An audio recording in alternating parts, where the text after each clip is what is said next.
What's going on, fellow A pluses? It's your boy Adam Perez. We're back once again with a brand new live episode of A Plus Hero Report, your weekly stop for your Marvel, DC, television, and movie news streaming live for you guys today. We got 6 incredible topics we're going to be diving in for you guys today. We got some DCU content in regards to Alan Ritchson coming out talking about who he could possibly be playing. We even have Swaybox Studios, who's going to be doing dynamic duo, talking a little bit about how that wind up getting started, some Nintendo talk for you guys, and much more. So sit back, relax, enjoy the show, and we'll see you guys on the other side.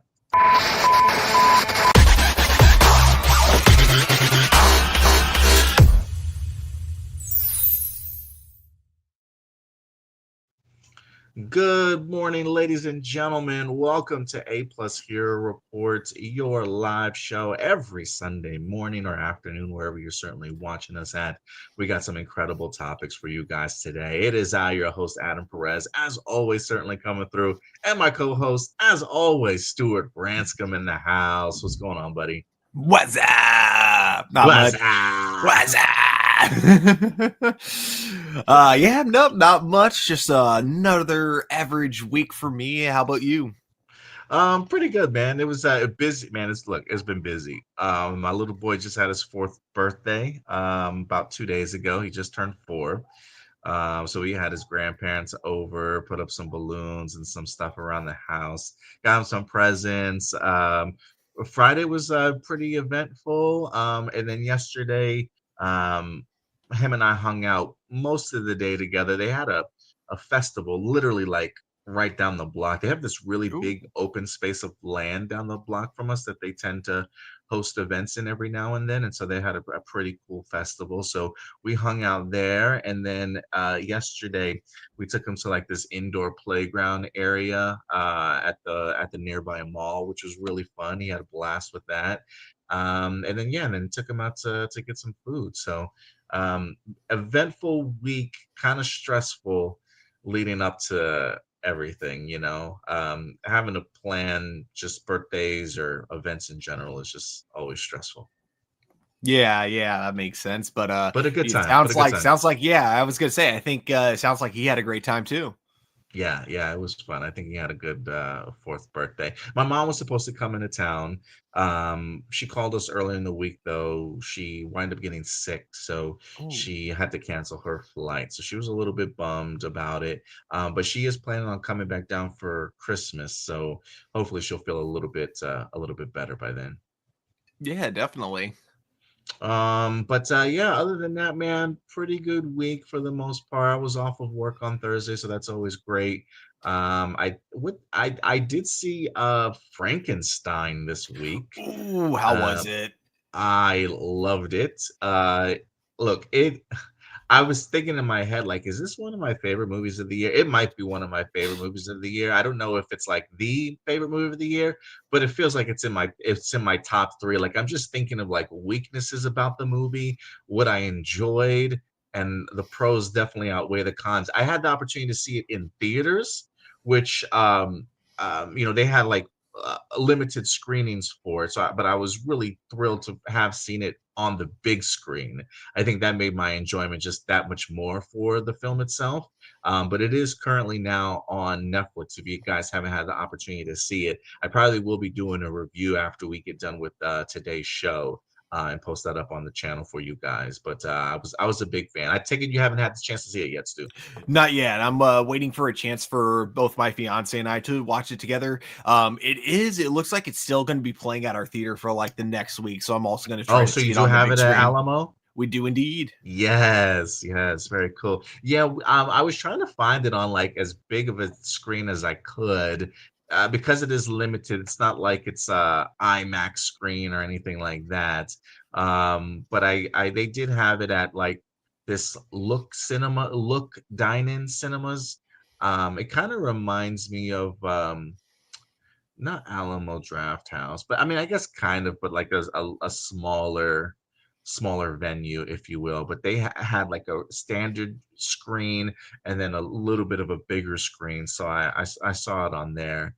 I'd never been there before, but I was just like, look, for Frankenstein, anything, Hmm. I'll take anything. So yeah, I had the chance to check it out. Look, if you guys have seen Frankenstein, whether it's been in the theaters or on Netflix. Again, I believe it just dropped on Friday. Let us know your thoughts about it in the comments section below. But yeah, man, how's outside of that, how's work going for you? Any other movies that you're looking forward to this month at all? I mean, we got two pretty big movies I'm excited about. Predator, which I'm going to watch Mm, tomorrow. nice. And yeah, it I've been hearing mixed things about it. Like for the most part, most people seem to agree that this is definitely a much more like kind of campier Disneyfied Predator, but like people seem to disagree on whether or not it still works as a movie. So I'm kind of curious. I think like what happened is I think like a lot of people that don't like the movie were probably just disappointed that it didn't take itself like as like kind of seriously, didn't treat itself like kind of a horror movie as like you typically Ah, Predator uh-huh. movie. But for This is me, more like it's a like sci-fi adventure.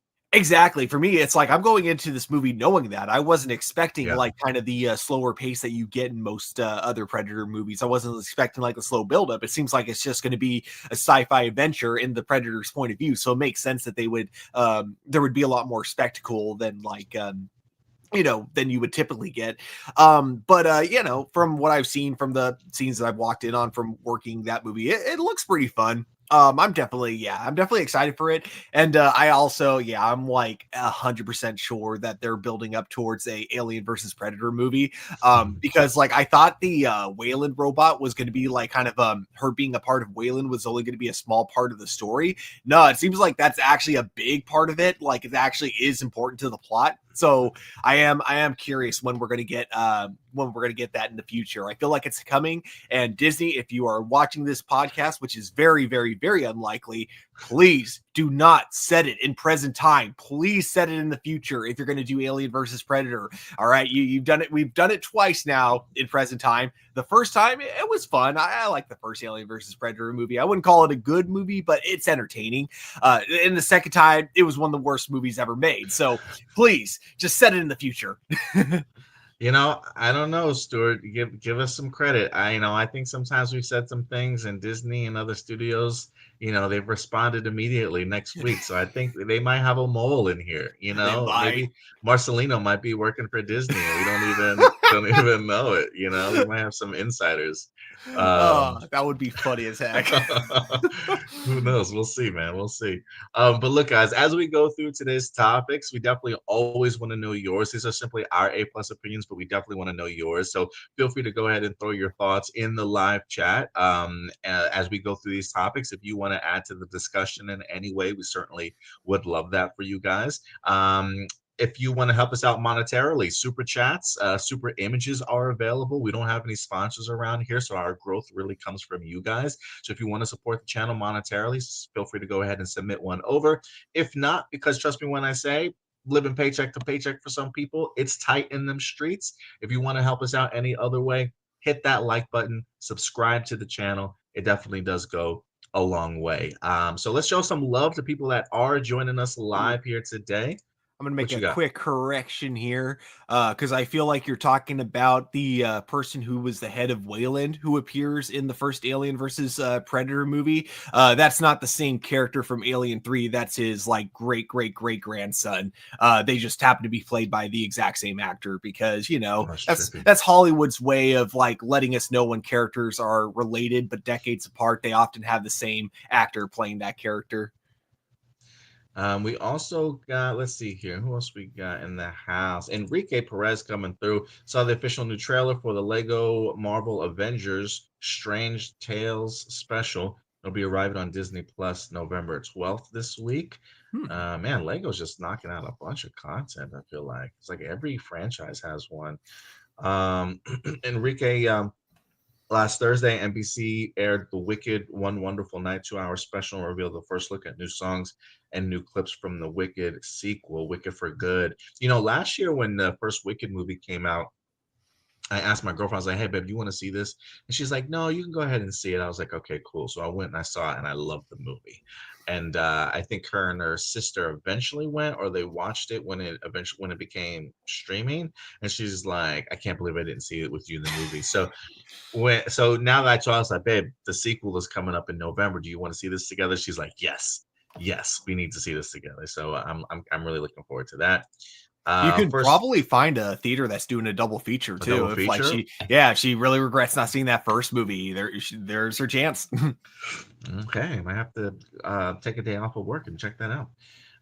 New leak images of new characters and Woody's new look in the upcoming Toy Story 5, and it will be arriving in theaters June 2026. All right. Also, the official trailer for Michael Jackson biography film will be arriving in April. You know what, Stuart? Do me a big favor. There's two things that I want you to try and pull up for me if you can. The Mhm. Michael trailer, along with Stranger Things Tales from '85. Gotcha.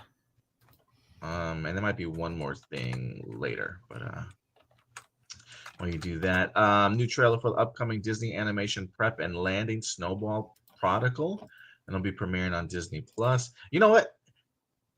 The Disney mole may be Enrique. It may be Enrique. He gives us a bunch of Disney Plus and Nickelodeon stuff all the time. It's like he lives in that world. Enrique, do you work for Disney? Just let me know. Just let me know. Enrique, also Marvel Studios Fantastic Four First Steps is now on Disney Plus. I did see that. I kind of want to go ahead and check it out again. I think I saw it twice in theaters, so this might be my third time. Jonas Brothers Christmas movie. It'll be arriving on Disney Plus this week. This week we haven't even gotten to Thanksgiving, Disney. Like, can we get like it's so funny. We were driving in the car from home yesterday, and I was going on the radio and seeing what was playing.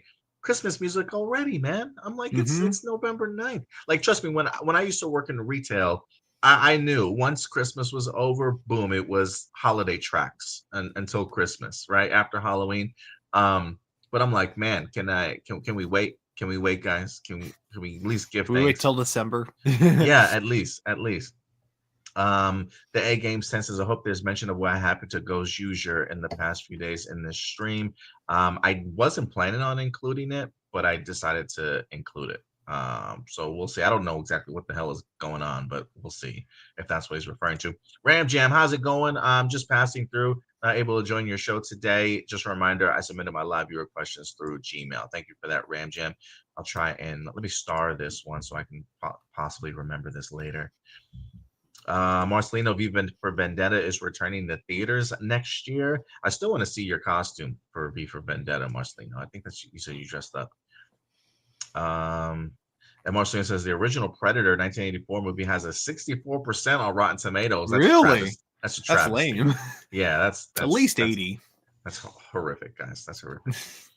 Um, all right, y'all. But I think with that out of the way, what can I hold on a second? Can I? I'll post these up. Is that the only comments we got, Stuart? Am I missing anything else? Nope. I think you got them all. Okay, cool. All right. So with that out of the way, let's go ahead and kick off our first segment of the day.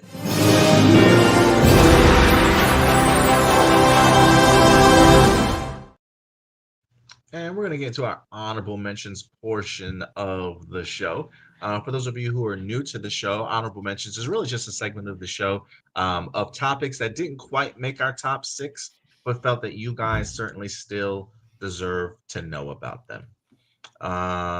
Let me see what we have here first up. How do I want to tackle this for you guys? Actually, you know what, Stuart? Let's talk about Michael.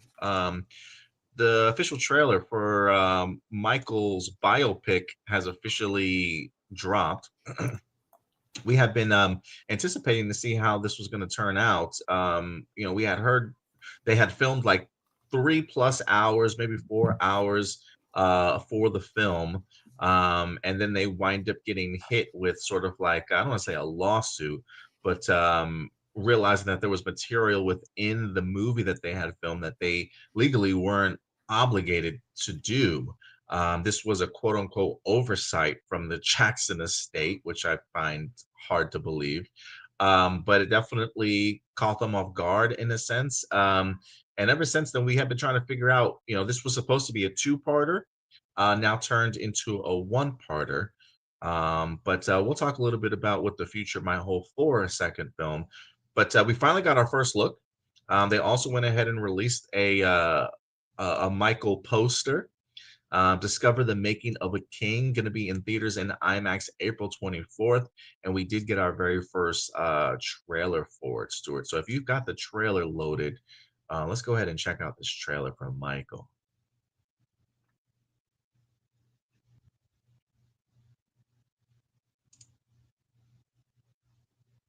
And here we go. Oh, can you hear it? I know you've been waiting a long time for this. The tracks are made, the songs are ready. Let's take it from the top.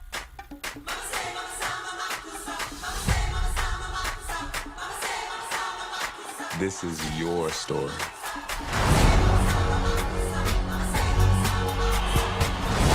Honor your past and embrace the future. That's what people want.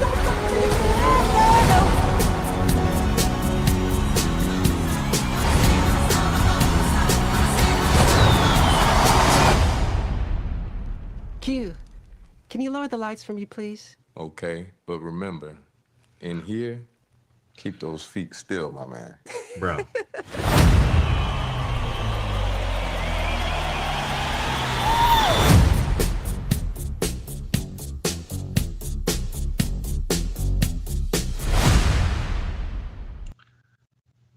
Bro, let me say, he sounds just like Michael. Like it's uncanny. And when he's on stage and he has his hair in that specific way, holy shit. Like there were like when I first saw it, I'm like, hey, are they actually using stock footage of Michael Jackson? And it wasn't until we went back to that same footage where I'm like, no, that's actually him. Like, oh my God. Bro, like there are some scenes like you could not convince me that that's not Michael Jackson sometimes. Like it's crazy. Just how much his nephew Jafar Jackson, who's playing him, looks like his uncle. It's pretty crazy. But I gotta tell you, man, I saw this trailer and I'm hyped for it now. Every weekend leading up to this movie is gonna be Michael Jackson weekend in this house. Like I'm just gonna have his vinyls on rotation. Some playlists certainly kind of going on to get me hyped. I truly like. I truly cannot wait for this movie. I think this movie is going to do huge box office numbers. And they're already, look, the trailer already, Stuart, surpassed 30 million views within the first 6 hours, according to Deadline. It says in the first 6 hours after dropping today, the first teaser from Michael reached over 30 million views, 50% more than John Wick Chapter 4 delivered in its first 6 hours. Because of this, they are exploring the idea of the second half of Michael being possibly still in the works. It says Lionsgate had to break up Michael into two parts, not only because of the original cut's 3.5 hour length, but also because footage was shot centering around one of Jackson's accusers.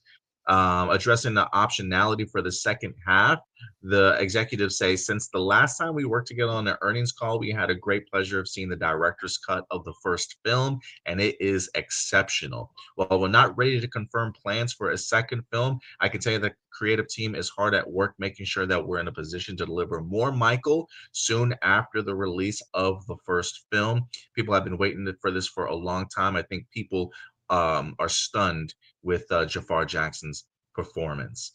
So they think what they've got is a hit on their hands. Seeing 30 plus million views for the first 6 hours of the trailer, I think gives them a lot of confidence for this movie. And they could be aiming to give us something, a second, a sequel or something like that, the second part rather quickly. So I'm pretty stoked for this, Stuart. I really am. Yeah, so I'm wondering then if they do like two movies, is it going to be like this one kind of covering his like kind of golden years, I guess you could say, like through the 80s, and then the next one kind of covering everything like kind of post operation or something like that? Yeah, this feels like very much up until like his bad persona, and then maybe after that, maybe they go past like after his bad album. I think it was Dangerous, if I'm not mistaken, with like the black and white. and then post. So I can kind of see that because it does feel like two different halves of Michael's career. But I think they definitely got the best part of it right now. Although I did see his daughter came out and did a video kind of really poo-pooing the movie in the sense of just Really? like, yeah, not like, that they didn't really reach out to the family members to talk to us about our approval for things. There's some things in the movie that's lie, that's not truthful. It's one of those things where I think even going into the concept of making a Michael Jackson biopic, I think you kind of knew that there was going to be some sort of gloss over of certain things or not as factually concrete or truthful as I mean, considering who Michael Jackson is and just, the not only how high his fame reached, but also the ugly side of the lawsuits and the allegations and stuff. I always felt like a Michael Jackson film was one of those films that's going to be like a touchy subject, and not Mhm. everybody was going to be on board with. So it doesn't surprise me, but kind of a bummer to hear about it, though. Yeah. It's something that I've kind of gotten used to when it comes to like biopics about specifically musicians. They tend to there's some things that they won't shy away from, but then there's other things they definitely do. Like trying to think of like I know that for oh god, why am I forgetting the singer's name that they made a Rocket Man for that movie. Oh, uh-huh. They definitely, lay in heavily with his drug addiction and everything. I guess there were like quite a few things even worse than his drug addiction that they completely left out. And yeah, I think that is just something that because whether it's because they want to make it more cinematic or whether it's because like the whole point of it is to talk about like how it changed the world, not necessarily about the person themselves, but how like the people were how he changed other people's lives. I don't know. But yeah, it's one of those where it's like I personally, unless it's someone I know about personally, unless it's something that I know about personally, I don't think it'll usually hinder my enjoyment of a film. As long as the movie itself is good, and as long as the movie itself isn't lying and trying to say, "Oh, all of that was a lie" or "all of that wasn't true." Yeah. We'll see how this movie turns out, but I think from a global box office perspective, I think this movie's gonna do crazy Oh, numbers, dude. undoubtedly, this is gonna. Crazy numbers. I don't want to say it's going to hit the billions, but I do think it is going to be a really good. I think it's going to be as big as either Rocket Man or what was because they had a Beatles biopic, and Well, oh, they had the Bohemian Rhapsody one. Did that that's do right. well? Did it? I The think it Queen? did. Yeah, the Queen one. I think usually biopics about musicians tend to do pretty good in the box office. So yeah, I'm expecting this one to be up there as well. Let's move on to our next honorable mention. I don't know if can you pull up there should be a lanterns photo in the setup. Are you able to pull Oh, that up on your side? yeah, lanterns. Should be There the we one of the are. first images. Yeah, Lanterns is back in the news. We've been trying to figure out for like the longest time when this series is going to drop. Right? I think we had early speculation that this is going to be coming out the early half of 2026, and then leading into Supergirl and then Clayface. We talked about our want for DCU or DC Studios to spread it out, and then last week an article that we had talked a little bit about the idea that the movie itself could be coming out in the later half of 2026. We had the Hollywood Reporter, I believe, talk a little bit about that and confirm that their sources said, yeah, this series is going to be coming out in late 2026. But lo and behold, as of today or earlier this week, there was a Warner Brothers Discovery Q3 shareholder letter that went out to emphasize what is to come when it comes to the DCU. And according to the Warner Brothers Discovery Q3 shareholder letter, Lanterns is confirmed for an early 2026 debut on HBO Max. This is what the letter states. It says DC Studios, importantly, with its first theatrical release, Superman, DC Studios marked a new era and critical step on its 10-year journey to deliver fans a fresh and cohesive storyline across film and television while bringing new heroes and villains to the surface. Building on Superman's foundation, the upcoming DC projects include Lanterns, which will debut on HBO Max in early 2026. Supergirl and Clayface, which are scheduled for theatrical releases in summer and in fall of 2026, respectively. And Man of Tomorrow, the follow up to Superman, which James Gunn is currently writing and will again direct. We remain incredibly excited about the momentum at DC Studios. So, Stuart, they are in fact suggesting or letting us know again, this is Warner Brothers third quarter shareholder letter. So this is from Warner Brothers Discovery themselves, letting us know that Lanterns is set to go ahead and debut in 2026, early 2026. This gets me excited, bro. I think you're muted.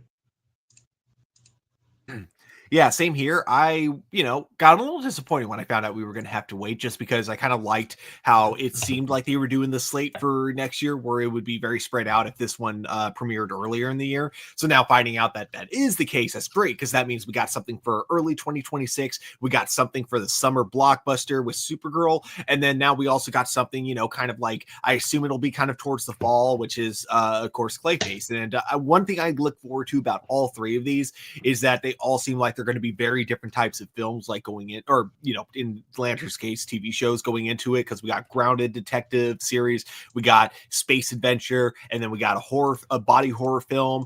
Yeah, it's great. I'm so glad they didn't decide to like hold this off and then release it around the same time as Supergirl. Yeah, man, I'm pretty pumped for this. I'm so glad too. I think this was a great move on their part. Yeah, the fact that we don't have to wait too much longer. Usually HBO Max is pretty good, especially as we get into like December, of giving us sort of first looks at what we can expect in the early half of the year.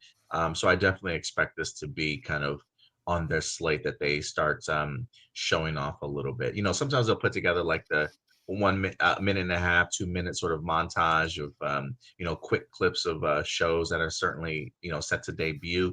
I have a feeling that that's going to be included next time that we see it. Mm-hmm. What else do we have for you guys? Honorable mention wise, we also have Gremlins 3 is back in the news. We have a Gremlins movie that's going to be official. They have officially set a Gremlins 3 movie for November of 2027. So look forward to that for sure. Nice. What else do we got? Oh yeah, see, we also have one for the Mummy 4. Oh, sorry. No, go ahead. I gotta say, so I recently rewatched the whole trilogy, and then I followed it up by watching Tom Cruise's The Mummy, which I remember hating when I saw that in theaters, right? So the first Mummy movie, rewatching it with Brandon Fraser, holds up, man. That movie is freaking awesome. I can watch that like anytime, and it is great. Second one, a lot campier. It definitely kind of like doesn't try to be as scary like the first movie does. It really just goes for like a much goofier adventure, going for that younger audience, but still fun. I like it. The Mummy 3, this was my first time watching it this year when I was doing my Mummy marathon. And nice. I went into it knowing it had not the best critical reception, but I'm like, you know what? I'm sure it's going to be one of those films where maybe, time is, the time as it goes by, people will be able to reflect on it and think of it differently or something. But anyway, so I thought it would be like one of those movies. No, I think The Mummy 3 is actually like one of the worst films I think I've ever seen. Holy crap. It was so bad. I couldn't even believe this went to theaters.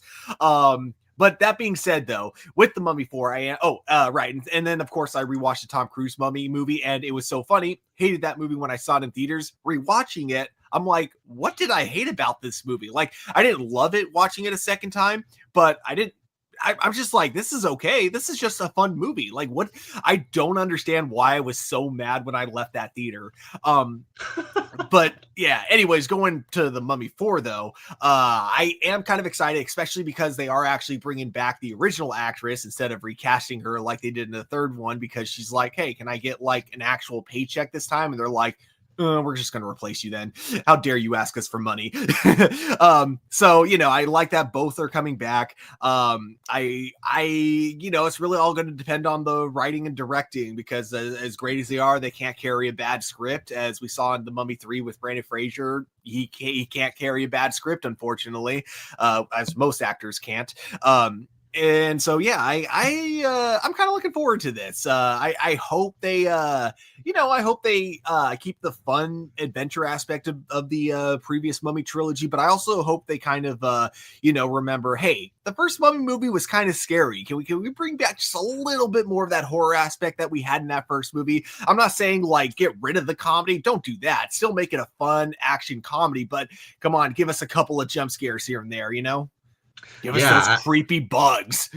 yeah, I hope so. I mean, with Brendan Fraser and Rachel Weisz coming back, I got to think that the script is pretty good, or pretty fun, or it reminds them at least of their first times kind of being on the set of the first two films. So I am kind of thinking that this might kind of go back to that. It's a little bit of horror, but also a little bit of sort of enjoyment between these two. It was just a fun movie overall. So we'll see how it goes. But yeah, Mummy 4 is in fact happening with the return of Brendan Fraser and Rachel Weisz.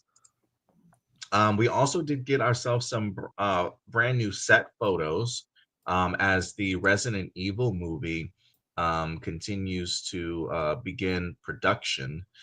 We did get some brand new images here. This is going to be directed by Zach Krieger, who, fresh off of Weapons, fresh off of Barbarian, is doing a Resident Evil movie. It looks like it's going to be set sometime in the winter time. But yeah, I believe this is the map of Raccoon City also. But yeah, filming has begun for Resident Evil. I absolutely love the Resident Evil franchise, so I'm excited. I love Zach Krieger as a director. I think this is going to be absolutely incredible.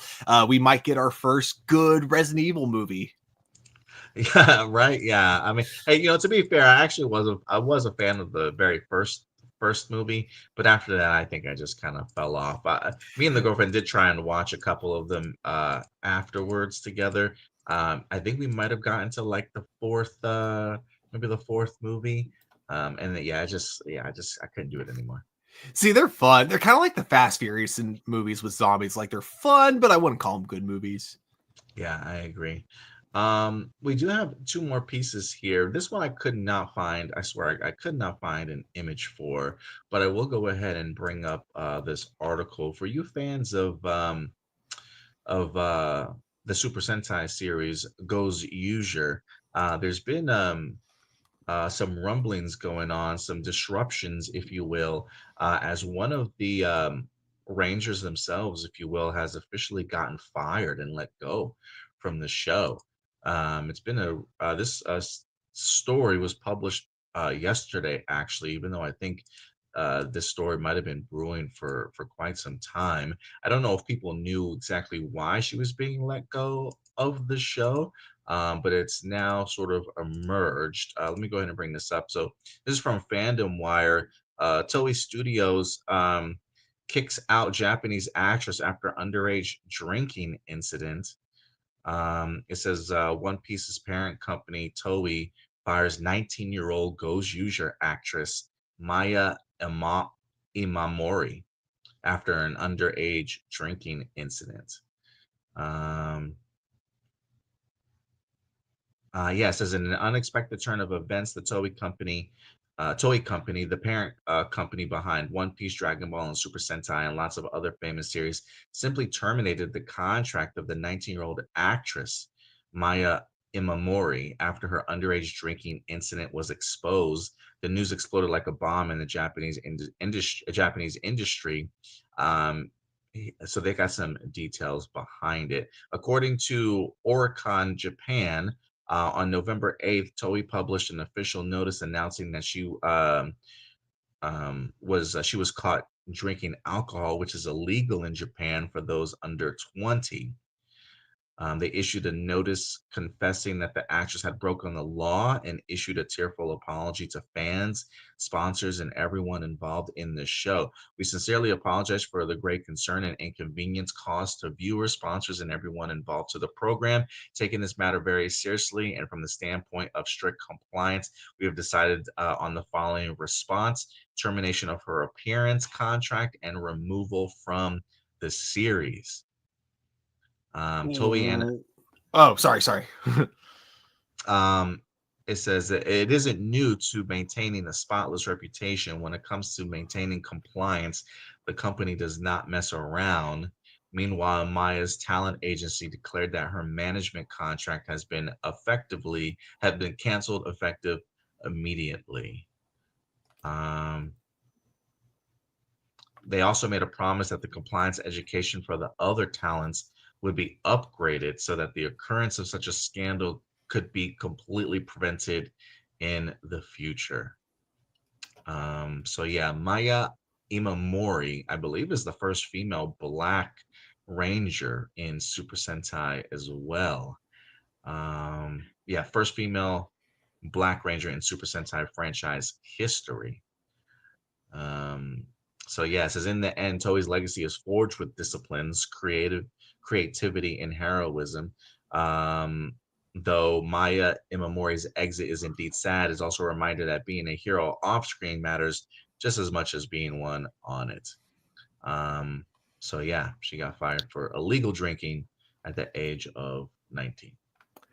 Okay. Wow. That is because I thought when you said drinking illegally, like obviously, like I'm like, okay, underage drinking. What did she do? Like while she was drunk, that like got her fired. And it's like, oh no, she was just drinking.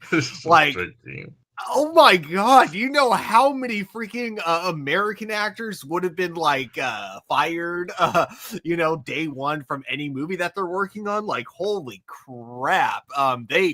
That is really interesting. I didn't know like they had that high of standards for their actors. Like I assumed if she got fired for drinking, it was because she did something really dumb, like made a fool of herself, like an accident, or car crash. Yeah, or something.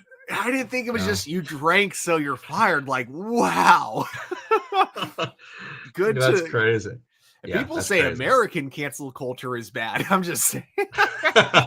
Yeah, dude, that's kind of bananas. I can't imagine that. Poor girl.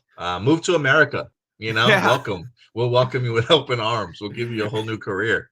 I was gonna say, yeah, we Americans embrace drinking way more than we should. So, but I do have even though this isn't a tokusatsu specifically, it is tokusatsu adjacent for my honorable mention. So there's an anime that's out and it is called Tojima Wants to Be a Kamen Rider. And I've watched the first 5 episodes of it. And it's pretty fun. Basically you get grown men wearing Kamen Rider costumes. Nice. And yeah, in the case of our main character, it's literally just a cheap Halloween mask that he finds at a festival.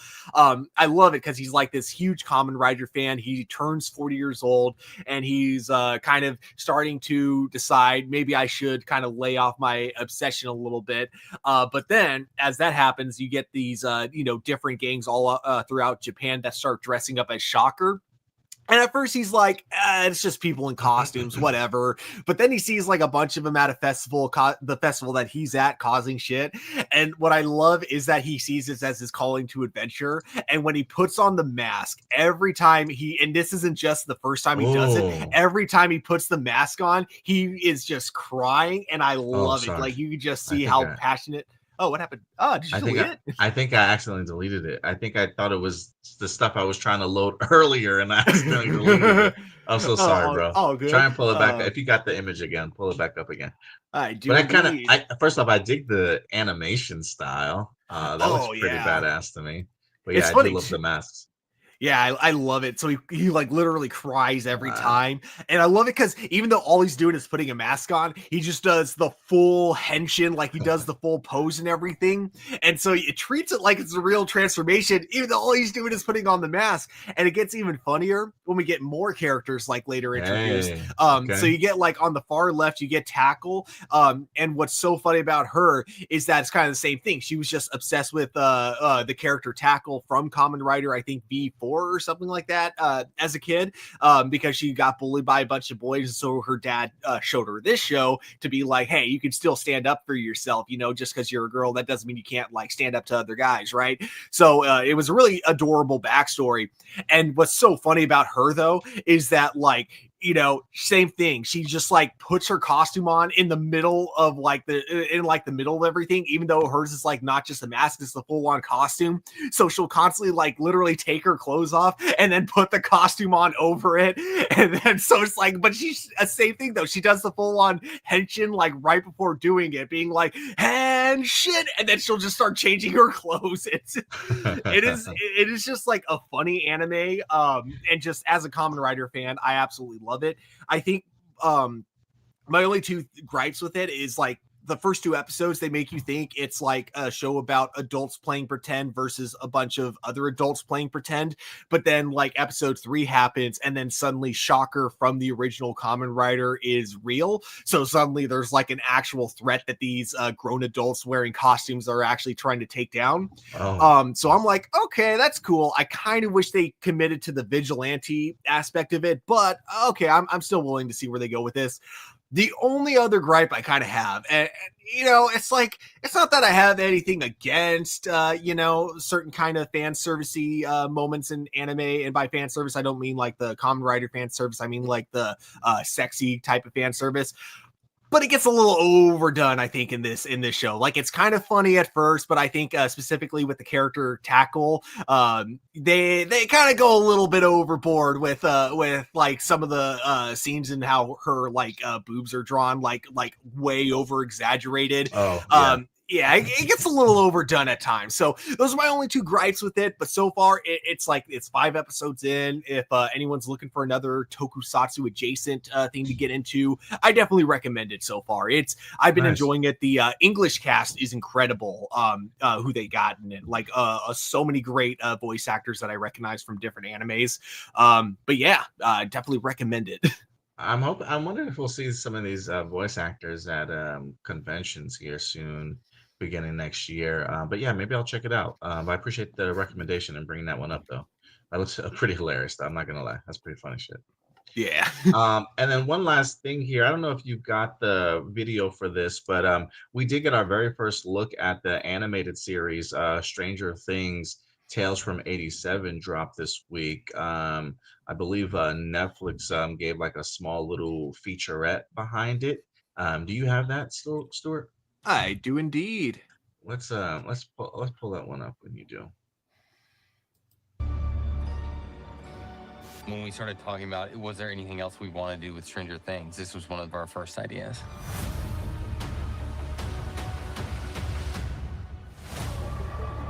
The idea was kind of to evoke a feeling of an 80s cartoon. With animation, there's really no limits. Eric and his team can just go wild. And they have. And they have.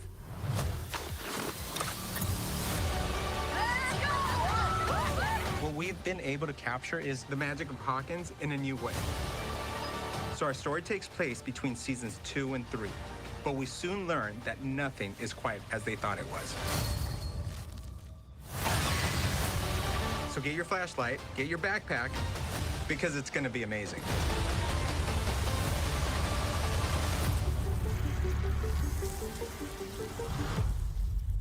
Coming 2026. So that's our very first look at Stranger Things Tales from '85. We had known that they've been working on this for quite some time now. What's your first impressions of it? First off, I'm a big fan of the art style. I really like it. Sometimes the art style kind of reminds me of the series of books that I have for my son, kind of brought to life a little bit. So I'm actually kind of digging the art style that we have in here. I do find it interesting, the concept of it taking place between seasons 2 and 3. I do wonder if there's some loose threads that happen in season 2 that maybe they pick up on here, between these 2 seasons, certainly as a whole. I think season 2, like, didn't they introduce us to, like, other people excuse me, the other people that were in, the program with Eleven, right? Like her quote unquote sister and stuff. I believe that was season 2. Um, Yeah. so I do wonder if they get brought back into the fold when it comes to storytelling in some way, or maybe just fill in some of the gaps a little bit. But it is interesting with the series set to go ahead and conclude. I do ask, maybe when since I am doing my rewatch right now, when I get to the end of season 2 and see how season 3 begins, maybe I'll ask myself, like, how much more storytelling could they possibly do for this time period? You know what I mean? Yeah. Yeah, like I first of all, I gotta say I agree with you with the art style and animation. I think that actually looks absolutely fantastic. But yeah, my concern is kind of I think I even brought this up when we first talked about this. What how much of a story can you really tell between 2 and 3 without it like kind of contradicting everything that we already know from seasons 3 and onward? Only because if it gets too fantastical, if there's too much that happens, then the entire time I'm going to be thinking, why wasn't any of this talked about throughout seasons 3, 4, and 5? It just kind of feels weird to never have any of this story get mentioned. But yeah, that being said, I'm still intrigued by it, and like I said, if nothing else, I think that it'll still be a fantastic show to look at just from the aesthetics of it. But yeah, I would say that it's definitely not one I'm hyped for. I also think it's kind of weird to try to hype it. I feel like this should have come out at least like a year ago to hype us up for season 5, rather than releasing it at the same or releasing the trailer about a week or two after we've already gotten a trailer for season 5, and after like everyone's already getting hyped for that. I feel like doing that like at the same time as like another big thing probably will just hinder the hype for this project. So I kind of wish this project had come out just a little bit earlier. I think it would have helped with keeping the hype going for season 5, and also would have given its own hype for yeah, I don't know. Am I making sense? Yeah, I mean, I kind of feel a little bit more opposite in regards to, I kind of wish they would have waited for Stranger Things to end first, like release this after sort of like the new year, if you will, right? Like after you've gotten the finale and you got us all crying in our tears and this is the last we're ever gonna see these characters again. Then boom, hit us with like, hey, you still got a little bit more adventure with these kids to kind of explore, sort of thing. So I would have waited till after, because not to say that it does feel a little bit like it might impact the finale in at least the last season in that regard. So I do think they probably should have waited a little bit more. But I get what you mean. Like either it's one of those things, like either way before or after. Yeah. But like the timing for this just feels a little bit off. But we'll see. I'll definitely check it out. But we'll see how it goes. Blossom in the house. What series of books did you get your son's amigo, if you don't mind me asking? Yeah, the series of books I'm referring to is called How to Catch a, and then it usually ends with like different creatures. So you got like and the series is like How to Catch a Leprechaun, How to Catch a Dinosaur, How to Catch a Dragon, How to Catch an Abominable Snowman. Like it just it changes every new book, but it's like How to Catch a, I guess, is the particular theme in it. But the animation style works really well for me. Is So there that's what reminds me. Is there a How to Catch a Pokemon? No. I don't think so. I don't think so. We got Kiki and Luca in the house. Appreciate you coming through, Kiki and Luca. We got a super sticker. What's that? Does it show a super sticker? I can't see the super sticker on here. Maybe like if I'm looking on the YouTube web page, maybe website, maybe it'll show the sticker over there. But regardless, Kiki and Luca, thank you so much for helping out the channel in that way. But Stuart, with that out of the way, man, let's go ahead and get into our main topics. You ready to tackle these with me, bro? I am indeed. We got a great show for you guys today. We're going to be focusing on Nickelodeon and Nintendo. I just see animation and boom, Nickelodeon came to mind. We're going to be focusing on Nintendo here to kick off our main story. We also got some dynamic duo talk for you guys in the works. Mass Effect is in the news. We even have an update in regards to the Warner Brothers bidding war, and a ton more for you guys. So yeah, sit back, relax, enjoy the show. But Stuart, let's go ahead and kick this off, man, with Nintendo, baby. Certainly coming through today. We've had ourselves a Super Mario Brothers movie that did phenomenally at the box office. We do know that we've got ourselves a Legend of Zelda movie that's certainly in the works as of right now as well. And then on top of that, they did also announce the sequel to Super Mario Brothers. I believe it's Super Mario Brothers Galaxy movie, I think is what it's called. But one of the things that we've been wondering for a really long time is what is coming next, right? Like Nintendo has such a trove of franchises and IP and just so much name recognition alone.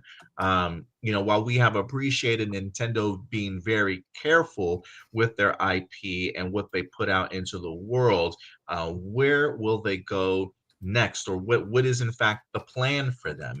And this week we finally have some ideas, Stuart. So let's go ahead and bring this up. I'm hoping that this works for me. It didn't work last time. Will this story pop up? I don't think the story is popping up. Oh, there we go. There we go. It worked. I do want to change the style for this. Hold on one second. Here we go. So Nintendo was planning consistent release cadence for more video game movies following Super Mario Galaxy and The Legend of Zelda. So this sounds very much like they are getting into the full swing of things. Doesn't seem like they're going to be taking too much time in between projects. That they have fully committed right now to the idea of video game movies. So let's go ahead and dive into this. It says Nintendo plans to release further video game films at a consistent rate following the launch of next year's Mario Galaxy movie and 2027's The Legend of Zelda. In a presentation to investors today, Nintendo said it was building a framework for a consistent release cadence of movies built on the success of the 2023's breakout hit, The Super Mario Bros. Next year, we'll of course see the arrival of the sequel to that film, which is scheduled to arrive on April 3rd. It will then be followed by live action Legend of Zelda adaptation in 2027. And beyond that, well, today Nintendo suggested it had a couple of other ideas in the pipeline. In a slide showing posters for the three movies mentioned above, Nintendo indicated it had at least a couple more film projects planned for launch within the next few years.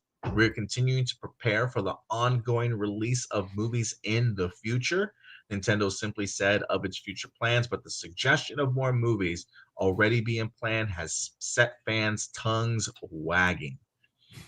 So we've got movies, again, the furthest out movie right now is The Legend of Zelda, set for 2027.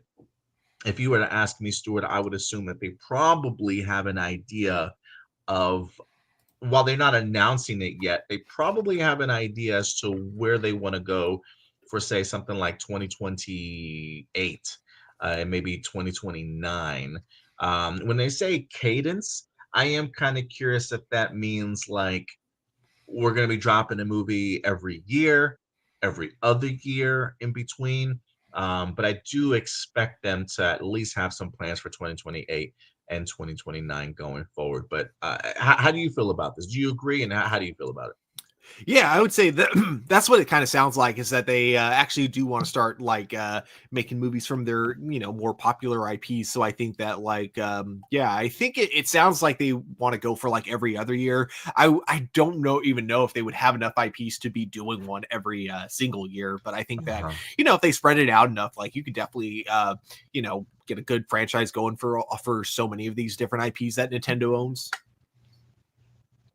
Yeah, I agree. I was looking at a couple of lists of like some IP that Nintendo owns, and I'm just like, the list just goes on and on. Like I do think that they, maybe not every year. I mean, you might want to throw in a couple sequels here and there in between, so not like every year is planning on being a brand new kind of film or character kind of brought to the big screen. But they definitely are not shying away from the concept of um, animation and live action, right? So it's the idea that any given year you could get a live action project or an animated project. I am kind of curious. It does say more video game movies, but I Mhm. am curious if they're opposed to the idea of maybe in the future even exploring something like a television series, maybe something along those lines if they want to. But you know, to celebrate this, Stuart, one of the things that I wanted us to do today, and I don't know if you've got your list, is I really wanted us to talk about, now that we know where Nintendo is headed in the sense of consistent movie releases, what would be our top three Nintendo projects that we would love to see them sort of tackle? So I've got my three. If you've got your three, what or I'll let you Mhm. go first. But what order do you want to go in? Do you want to go like three, two, one, or do you just want to put it out there? How do you want to do it? Oh man, I got to be honest. For my first two, I don't really know which one I want to see more. It's my Gotcha. number Okay. one that is definitely. So I'll just go the two that I'm just like interested in. Then my number one is like the one that I really want to see, basically. Gotcha. So number three is going to be super obvious, but Super Smash Brothers at some point. If Nintendo is serious about wanting to make so many movies about all their different IPs, I hope we can get a chance for them to all mash together at some point. And then, I mean, come on, they work together with the video game industry. I'm sure they can work together in the film industry as well. Let me have some Sonic and Mario crossover as well. Like I know Ooh. the Sonic franchise is live action, Mario's animation, but like Sonic's world was pretty much animation, so he could just go to an animated world and he'd fit just like right in with Mario. Give us like Mario Sonic team up on the big screen. That's something I really want to see. So that'd be so basically, my number one, or my not number one, my number three would definitely be Super Smash Brothers. My number two is gonna be a weird one. It's but I think that the tokusatsu fans would love it, called Beautiful Joe. Basically about a dude who gets sucked into a movie and Bro, basically becomes the hero of the film, kind of like the Last Action Hero, actually. that's Something a very Nintendo similar, IP. isn't it? I think so. Yeah, I I think don't it know. is. I thought that was like Sega or something, but no. Bring up the image you had a minute ago, because I could have sworn Was he Beautiful. on there? Yeah, wasn't he? He might Uh, be, and I didn't even yeah. check out the image. Give me a second. Yeah, pull up the image if you can, if you have access Okay. to it. Yeah. Was he there? Hold on. I, yeah. He's right there in the Oh top yeah, corner. yeah, yeah, Yeah, yeah. I yeah. see him. I see him. Okay. Okay. Yo, I'm I love it. I love it. yeah, so Beautiful Joe I think would be pretty awesome to see. Now my number one, this is the number one I want to see. Like, I've been wanting a movie like this ever since I played. What was my first Metroid? Oh god, I don't even remember if it was Metroid Prime or Metroid or Super Metroid, but one of those two. Either way, Metroid. I want a live action Metroid movie. Do not make it animated, make it live action. I feel like you could.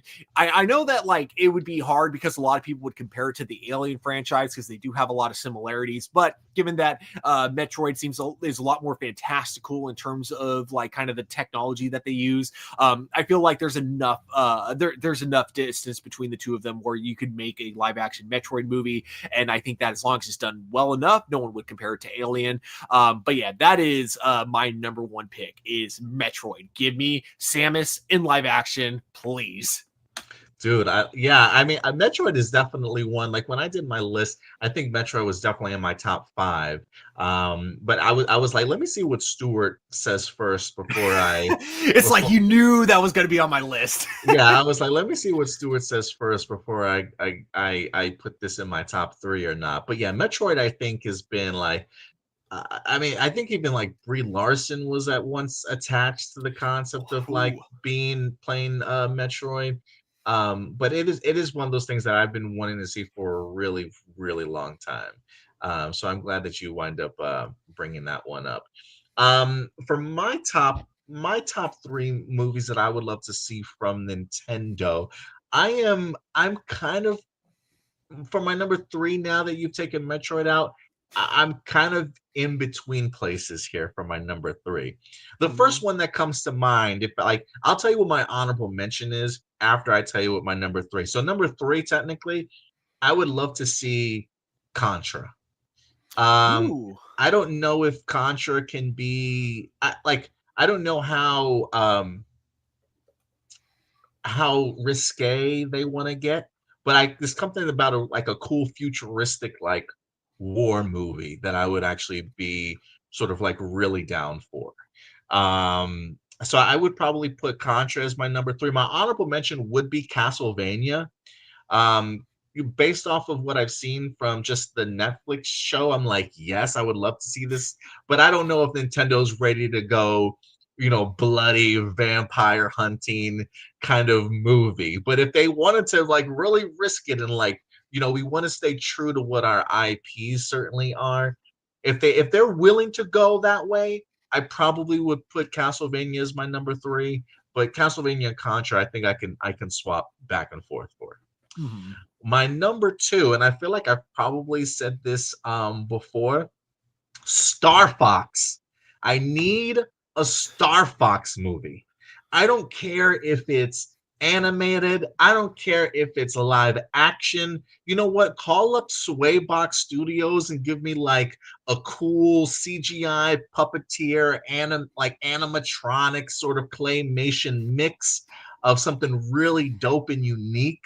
But I just see an opportunity for Star Fox with some great aliens, some great animal designs, and some incredible like in space battles. Like this Mhm. this could have like a very Star Wars-esque feel to it, with animal and alien creatures.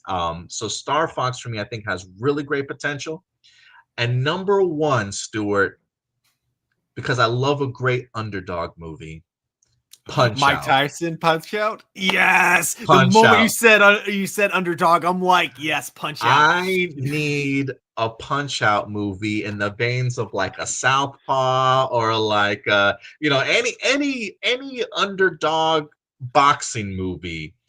I need Punch Out. And I don't, Mike Tyson is older. I don't even need Mike Tyson to be in the ring. I just need a cameo of him Mhm. patting the kid on the back and be like, I see a bright future for you, kid. Like just something. But I want a live action Punch Out, and I want them to get maybe like the animation studio that did Scott Pilgrim versus the World. So when he punches, you get like little nothing over the top anime. I don't know if I mean, maybe we'll go full Scott Pilgrim versus the World in certain aspects, but I do think you can have a serious underdog movie, along with having some fun, comic book video game esque like aesthetic kind of thrown in there as well. So Punch Out would be my number one Nintendo movie I need to see. And let's even put like Eminem on the soundtrack too. Like, let's hype this shit up. But yeah, I would love a Punch Out movie. I would, what's funny is that going into the movie the entire time, I would just be like on the edge of my seat waiting for that montage, hoping like the one thing this movie could do that would piss me off and give me a 0 out of 10 is if they didn't have a training montage with the main theme song from Mike Tyson's Punch Out, because that is one of my all-time favorite video game themes ever. It is so catchy, and it's like I would love to see what like a high, really big budget like remix of that song could like sound like, and especially with like a really cool training montage. That would be the number one thing I would want to see, like even more than the actual boxing matches. It's like, no, I want that training montage with the Mike Tyson's Punch Out theme song, the OG NES one. I keep saying Mike Tyson's Punch Out, even though I know that his name was only in the first video game, and then they took it off ever since the Super Nintendo era. But it's a force of habit. Yeah, no. So that would be my top three. But yeah, Punch Out would be my number one for sure. And I do think I have the idea of them doing consistent movie releases does make me think about the movie that you talked about, Smash Bros. Like I feel like that would be sort of like a great build up introducing individual characters that at some point will be put into a massive crossover. I mean, you talked about like adding Sonic and the potential for crossover for different IPs and things like that. I think like Ready Player One kind of set up a cool like dynamic in regards to how you can take characters from all different corners of video game or book telling kind of worlds and like mash them all together, even if ever so briefly. I would be down for that. But I want to know your guys' thoughts. If you're watching this in the live chat, is there a Nintendo movie or a franchise you would like to see Nintendo tackle? What about a Kirby movie? I don't know the story behind Kirby outside of just playing and being a weird balloon character or ghost character and sucking up things and spitting them out again. Like I would be interested, like how would you turn that into a movie? I don't, do you know, is there a story for Kirby like particularly? I have no idea. All I know that is if I was making a Kirby movie, Nintendo would absolutely hate me, and then I would never work in the industry again. Because the only way I could see a Kirby movie working is a horror film where it's just Kirby devouring everything, and it becomes like super gruesome because Kirby gets bigger and bigger, kind of like the Blob. It's like the Blob, except for he starts out looking incredibly adorable, so you don't expect him to turn into this terrifying monster at the end. That's how I would do it. That I love it. I love it. Just just curb everybody's expectations and just give them a movie that they not only didn't expect, but one that they needed in their lives in a Kirby horror film. I kind of dig that. There is one honorable mention I do have, and we technically have had a movie about it, and I think they did a great job with that movie. I want to see more Pokemon movies set in the world of Detective Pikachu. I'm glad they haven't made a sequel to that because I feel like that was a great one-off movie, but I want to see more movies set in that world. Like I think they captured the feel of the Pokemon world so perfectly in that film. And then I just love the designs of all the Pokemon. Like I feel like I would love to see them do like a story of an actual kid like trying to become a Pokemon trainer, and put that so basically follow like the video game, trying to get all 8 badges and then going up against the Elite Four. It would be challenging. I'm not going to say that would be an easy script to make, but I feel like there's so much potential with that. I'm not sure what the overall fan reception was with Detective Pikachu, but I thought it was fantastic. I thought it was positive. I thought for the most part. But who knows? But I thought it was pretty positive. What are you guys saying in regards to some of these movies? Marceline says, "Remember that Zelda movie has AV-ARAD attached to it." Yeah, it does. But I believe in Shigeru Miyamoto to really put the best foot forward for Zelda, to be protective of his IP enough to make sure that the movie is successful. Yeah. Blossom says Star Fox. Just to be clear, what is Star Fox? So they were like an elite starfighter force, weren't they? Like Star Fox was like the leader of this. I mean, he was like a futuristic sort of jet fighter, ace pilot, if you will. And then he had his squadron of other characters with him also that were different like animal designs and stuff. Mm-hmm. And then they just let their own like ace pilot squad. But yeah, and I would think of like in the veins of something like Top Gun Maverick, but also like X-Wing Starfighter type of stuff, when I think video game wise or in space on different planets and whatnot. So yeah. Yeah, what's sad is I don't really know the full story with Star Fox because it was out on Nintendo 64, and I was like, so when I was playing it, I don't even think I started elementary school. That's how young I was. So I never even, because they didn't have like real voice acting, so I just skipped all the text and just went straight into the video game. I do remember the famous line, "Do a barrel roll." Do a barrel roll. Like, okay, click, click, click, click, click, click. That's all I would do the whole time. Marceline says, not sure if they would do Castlevania too soon since it's very popular on Netflix. Yeah, that would be my only thing. But I mean, because of the popularity of it being on Netflix, the idea of doing something in live action, I think, would be sort of like the natural next step for that particular franchise. I just don't know if Nintendo is willing to go there. You know what I mean? But we'll see. Blossom says Punch Out. I forgot about that game. Yeah, yeah. Marcy says, well, Kirby is the exact same as Mario or early Sonic games.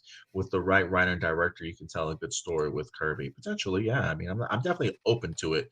You just have to really do some convincing for me. Tony Robinson. What's up, Tony Robinson? Good to see you in here, my brother. We just went over our top 3 suggestions to Nintendo as the movies that top 3 movies we would love to see Nintendo tackle next. So if you have any Nintendo games in mind you would like to see in live action or animation, let me know in the live chat, man.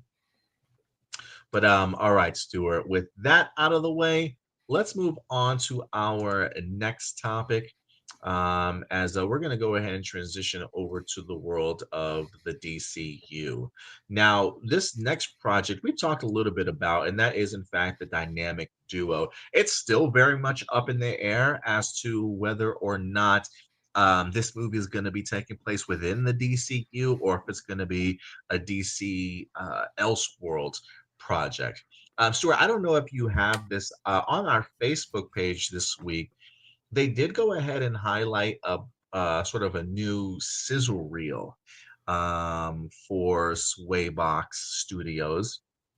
I don't know if you have that on your end or not. I meant to ask you to look for it, as they are looking to do some open auditions, if you will. But if you can, I can't, or I can, maybe I can do Let me try. Do you know if it's on YouTube? It might be on YouTube. Put dynamic duo open auditions and see if it's only like a minute or something like that. That might open. That might be up. Well, for those of you who wonder what dynamic duo is, it is in fact set to be an origin movie for both Dick Grayson and Jason Todd, the first 2 Robins for Batman. They even went ahead and had some early concept art. I don't know if this is still true to what they're trying to go for in regards to character designs or not, but this was an early sort of like concept art that quote unquote had leaked of Jason Todd and Dick Grayson's Robin. We'll see if that holds true or not. What would you find, Stuart? Did you make a I'm just getting the weirdest freaking results. Okay, so the thing that made me laugh is that the first thing that popped up when I typed, because I went to YouTube and I typed in dynamic duo open auditions, the first thing that popped up is literally our video. Now it's probably because it's YouTube, it's my algorithm, so maybe that's why.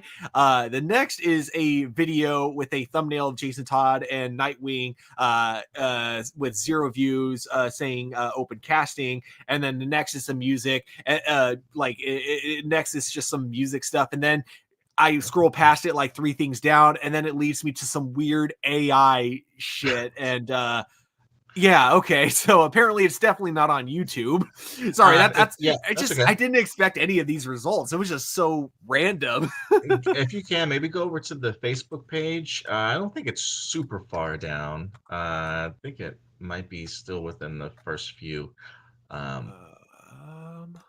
It kind of looks like a car kind of backing up when it first starts.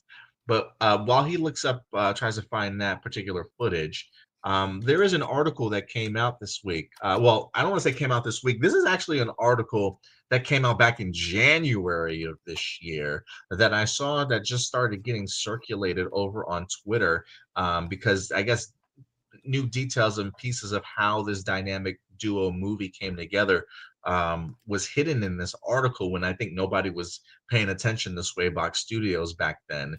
But now they are, and we got some interesting details in regards to how this dynamic duo movie is coming together. So let me go ahead and pull this up here for you. This is from, what website is this? Biz New Orleans. Swaybox Studio breaking ground in the animation industry. I did highlight some of the important aspects of this. It says, and I didn't know this was Swaybox at the time, but I remember watching this and it blew my mind. In 2022, Swaybox was plucked from obscurity when the NFL hired the company to create a 2-minute commercial starring puppet likenesses of NFL stars that aired just before the Super Bowl halftime show. More than 100 people saw the piece, and the feedback was immediate and positive. I don't remember if you remember that commercial or saw that one when they like all had the football and they were running around the person's house, like they came out of the television and they were running around the person's house, like throwing the football, tackling each other and stuff, over all the like Super Bowl party treats and desserts and snacks and stuff. I was like, this is incredible, like what they were able to do. I had no idea that that was Swaybox that did that, but it says, uh, buoyed by the exposure, the 5 Swayback's principals focused on securing film and television projects. Some success followed, but the biggest news hit in October 1st of 2024 when the studio announced that it would be working with the home of the beloved characters like Superman, Batman, Wonder Woman, DC Studios on the full-length animated film called Dynamic Duo. Set to be released on June 30th, 2028, the film will focus on the early days of 2 iterations of Robin, Batman's famed sidekick, as portrayed by different times by Dick Grayson and Jason Todd. Did you find it? Yeah. Okay, let's go ahead and play that.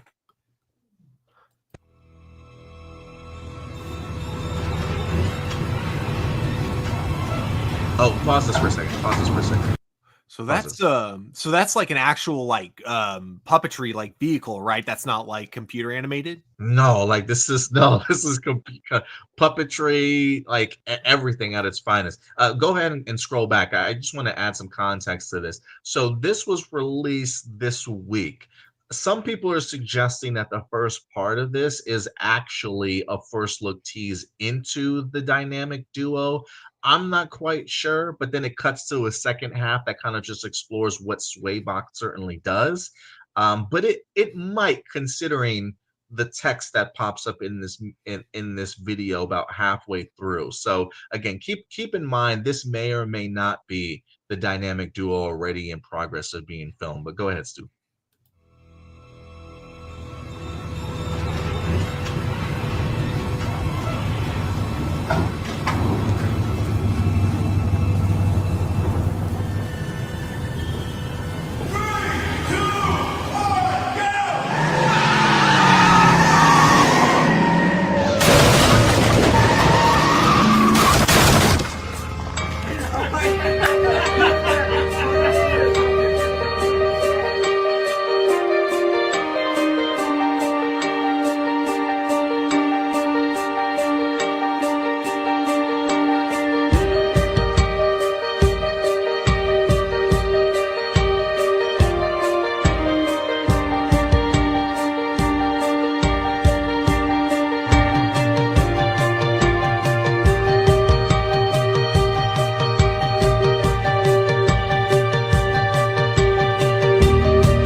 Dang. Like, okay, I love like this almost makes me want to click the link now, because like not because like I think I have anything to contribute, but just because I want to be a part of this. Like I want to be on set, like seeing like this magic being built, because here's the thing, man. We're entering a time period where so many people are now like kind of switching to AIs, and that includes really big studios. And you know, it's one thing when you get like a fan project, and you know, it's like something that I feel like this is what AI should be used for, is that people should use AI if you're working on something solo and you want to pitch up something bigger. It should never be like the project you do. It should be something you do to pitch a project. That's when I think it's perfect. And there's a car alarm. That's annoying. I'm not sure if you guys can hear that, so I apologize. That's okay. Okay. All that being said, though, it feels like nowadays, because of this, animation studios, because bigger studios want to start relying more on AI and not having to pay artists. So because of this, it feels like animation studios now have to work like extra hard just to prove that they're still valuable. They're more valuable than AI is, which is something that you shouldn't have to do. And so I think that a studio like this, pushing like a whole new kind of form of animation, showing that you can still that animation is still magical, that there's still mystery to it, there's all that stuff going for it. I love it. I feel like this is what the world of animation needs. It needs more people trying to do something new, trying to innovate, trying to show that yes, AI can look kind of cool, you can do some fun stuff with it, but at the end of the day, it's not art. You need people behind it, and I think this studio is like a perfect way to like kind of push that going forward, like saying that yes, you cannot create magic like this with AI. You need actual people working on it for it to really like feel magical, personal, and really have a story to tell. So I look forward to this movie, not just as a DC fan, but as a lover of film and a lover of animation and a lover of innovation. I feel like this is what this studio is really bringing, and seeing the behind the scenes clips that we watched, even though it was like only 30 seconds, that 30 seconds was absolutely incredible. Cause I love seeing how they, make these shots and then the result of how they can end up looking. I'm excited for this movie. Yeah, I'm every time I see a little bit more of it, I get more and more pumped. I am kind of curious if that scene with the car is out of dynamic duo. The only reason why I say that is it looks like somebody's trying to get away with the car or something like that. I mean, the kid, whoever it is, like hits on the gas or the brakes, and it looks like there's somebody maybe on top of the hood of the car also as it winds up colliding with the pillar.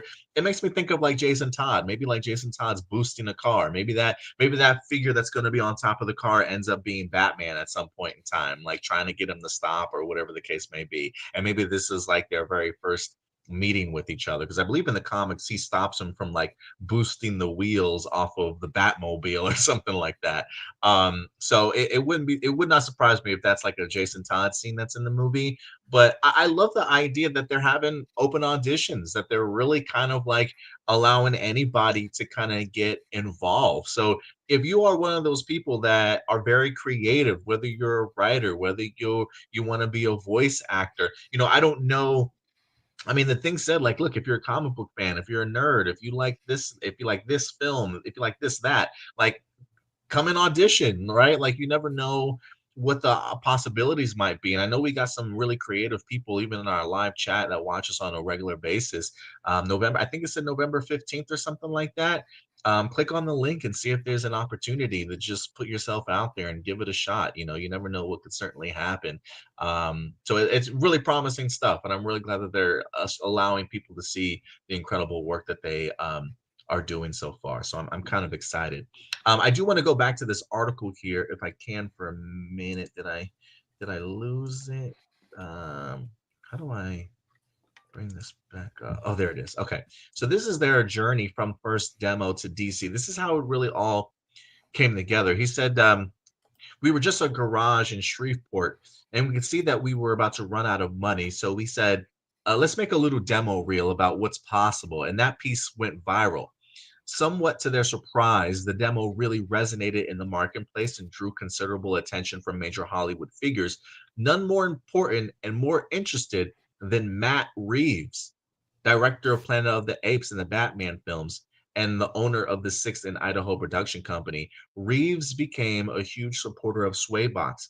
He felt that what we were doing was really special, something that he could relate to. He connected with the emotional quality of what we were doing, the truth of what we were doing. The new animation form offered a new aesthetic with overtones of film noir and even cinema verite, as well as additional benefits. They say because our filming is done in real time with real cameras, it is the highest fidelity imaginable relative to any other CG animation. To start with, the puppets are far beyond Muppets or Punch and Judy. He says, our characters have the range of facial articulation as a CG character. It's like a Pixar character came to life.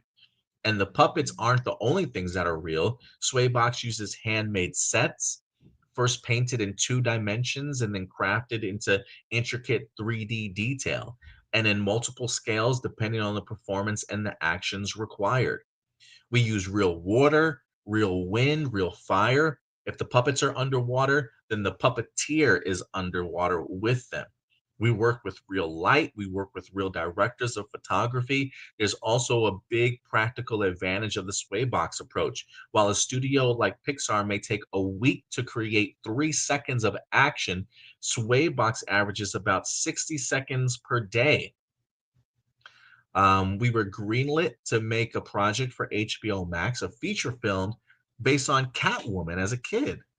Unfortunately, 3 months into the project, the CEO of Warner Brothers decided to cut back on the studio's streaming productions. I think that was like back in 2022. Um, it says it was then that the director and producer Matt Reeves reappeared to them. Having seen some of the work on the Catwoman project, which I don't think I've even heard that they were doing a Catwoman project at any particular point in time. So the fact that there was even like a reel or something being worked on, I'm like, I kind of want to see it now. Like I hope that eventually leaks. But he saw the work on the Catwoman project. He put together a short video compilation, which he then brought to David Zaslav. Zaslav said, "This is incredible. We need to release it theatrically." But the marketing department felt that it needed to be a larger story. So Matt Reeves stepped in once again. And he says, Matt had always wanted to make a story about Robin, Batman's sidekick, and he thought that this would be the medium to do it in. So he called us and started developing that with him. The writer of Pixar films Coco came back with this great script pitch, and we were all excited about it. But just to put this into context, it doesn't take much when you're running a startup to get excited when someone calls you with an idea. It's like if it's 2 celery sticks that rob a bank, you're like, I'm so into vegetables. He says it's also helped that all 5 of the co-founders related to the project concept for Dynamic Duo, as they have been long fans of the DC comic universe. And then the final icing on the cake was Reeves fully embracing their style. He says the previous projects we worked on were great, but everyone was like, we like your style, we like your aesthetic, let's do that. And then when it got into actually working on them, they were like, we don't like that anymore. Can you do what we do? But Matt Reeves and them were like, we like that. Stay doing that. That feels the best. So honestly, it sounds like we've got Matt Reeves to thank for Swaybox really having such a hold and continued future for DC Studios for sure.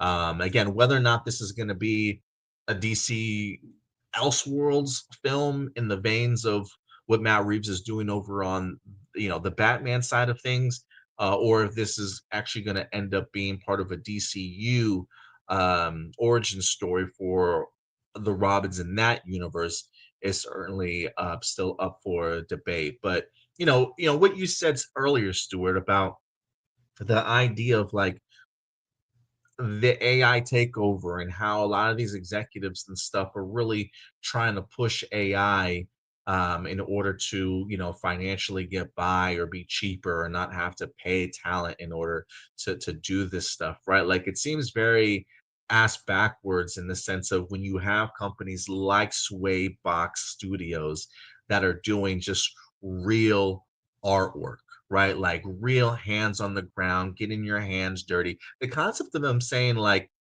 we're filming with real film here, right? Like our puppeteers are underwater with these puppets when they're kind of performing and stuff. The real lighting, real set designs, real wind, real water. The fact that they're finding a way to implement all of this with their puppeteering at the same time and being able to put together just these really magical artistic pieces in their sizzle reel. I truly have never seen anything like it when I watched it for the first time. And so, I think I've said this before, and I'm gonna say it again here. I think Dynamic Duo has the potential to be just something absolutely incredible. Very much to how we saw the Into the Spider-Verse just blow us away from sort of like an animation standpoint, a storytelling standpoint. It was like unlike anything we'd ever really seen in the animation world before.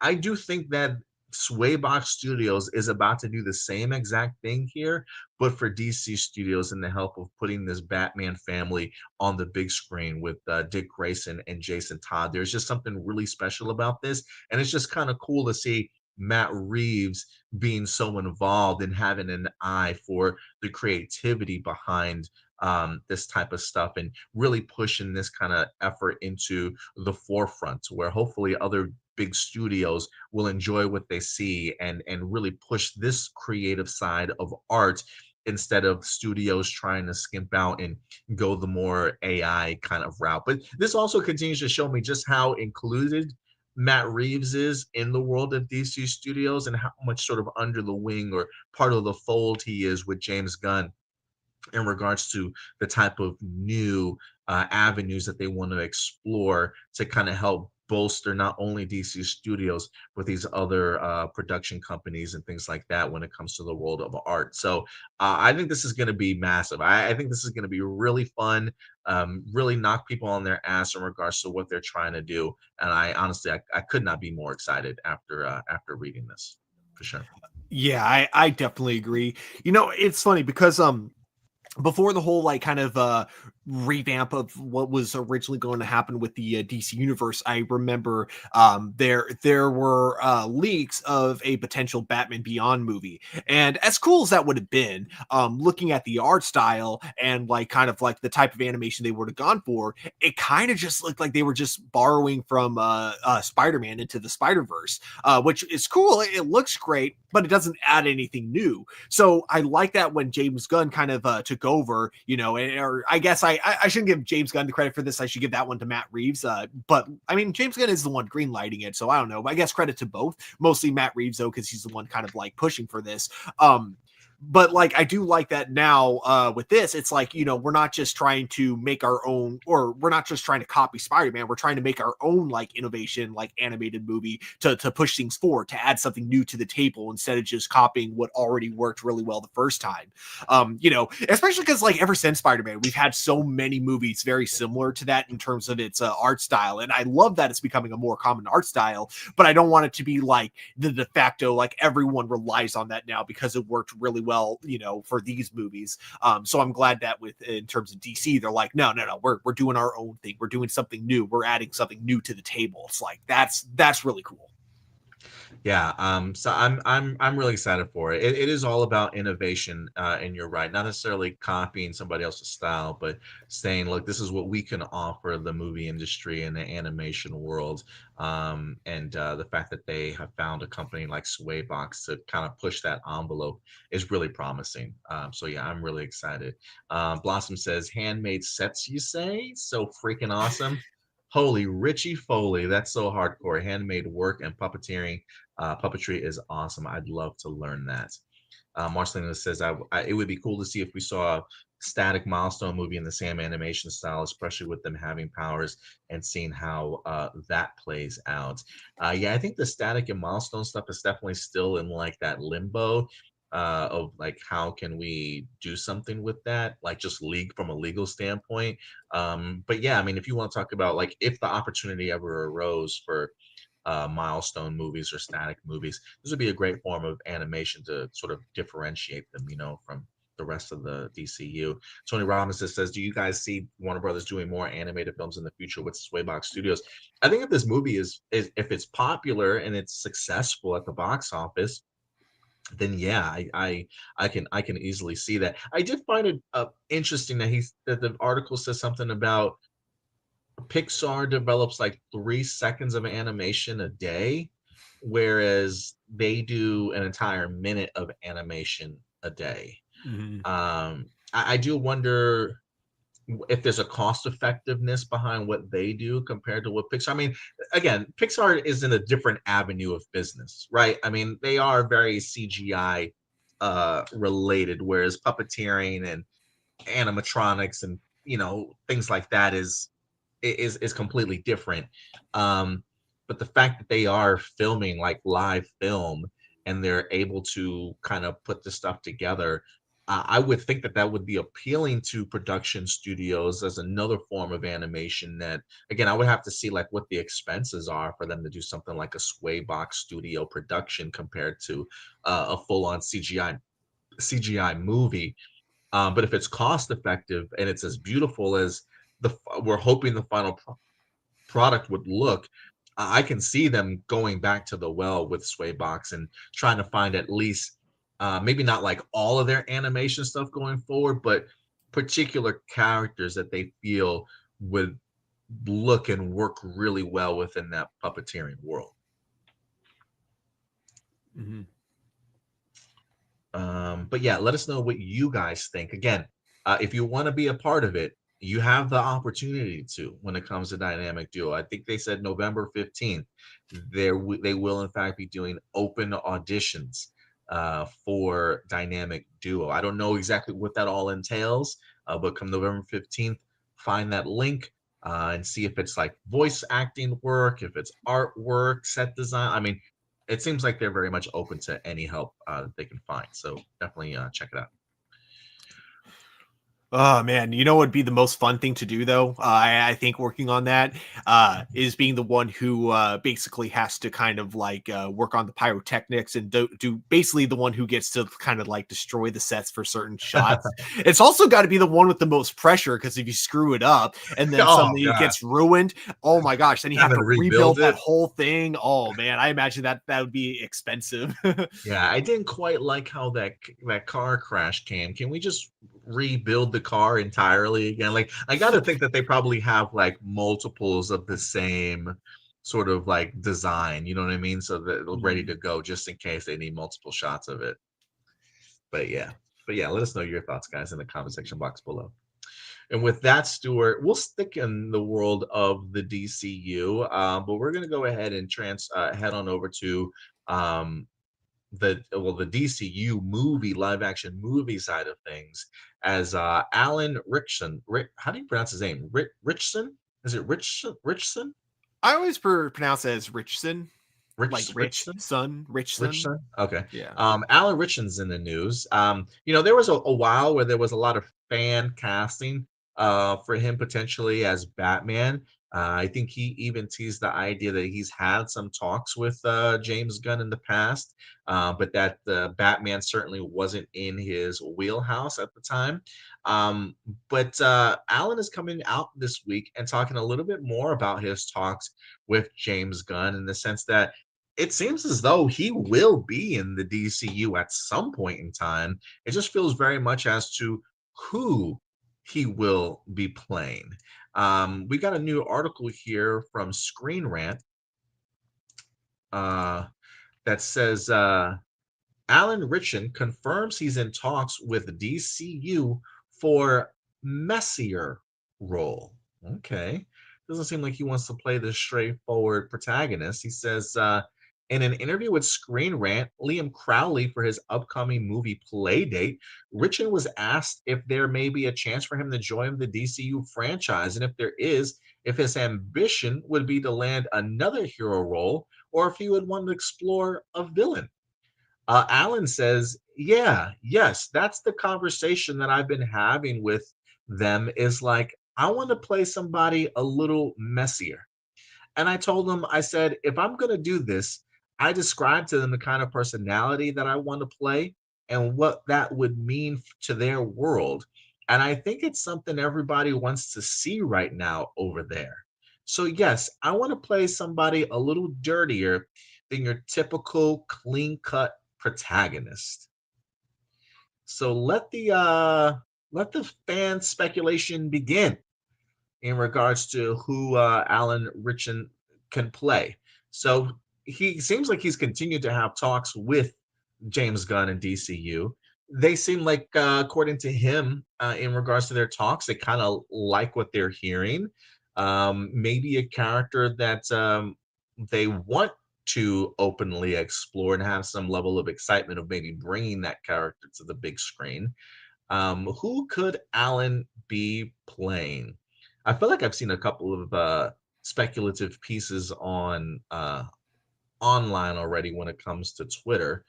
Stuart, do you have anybody in mind at all that you would like to see? Like when he says Messier, Mhm. he says something like he also says like not necessarily your clean cut protagonist.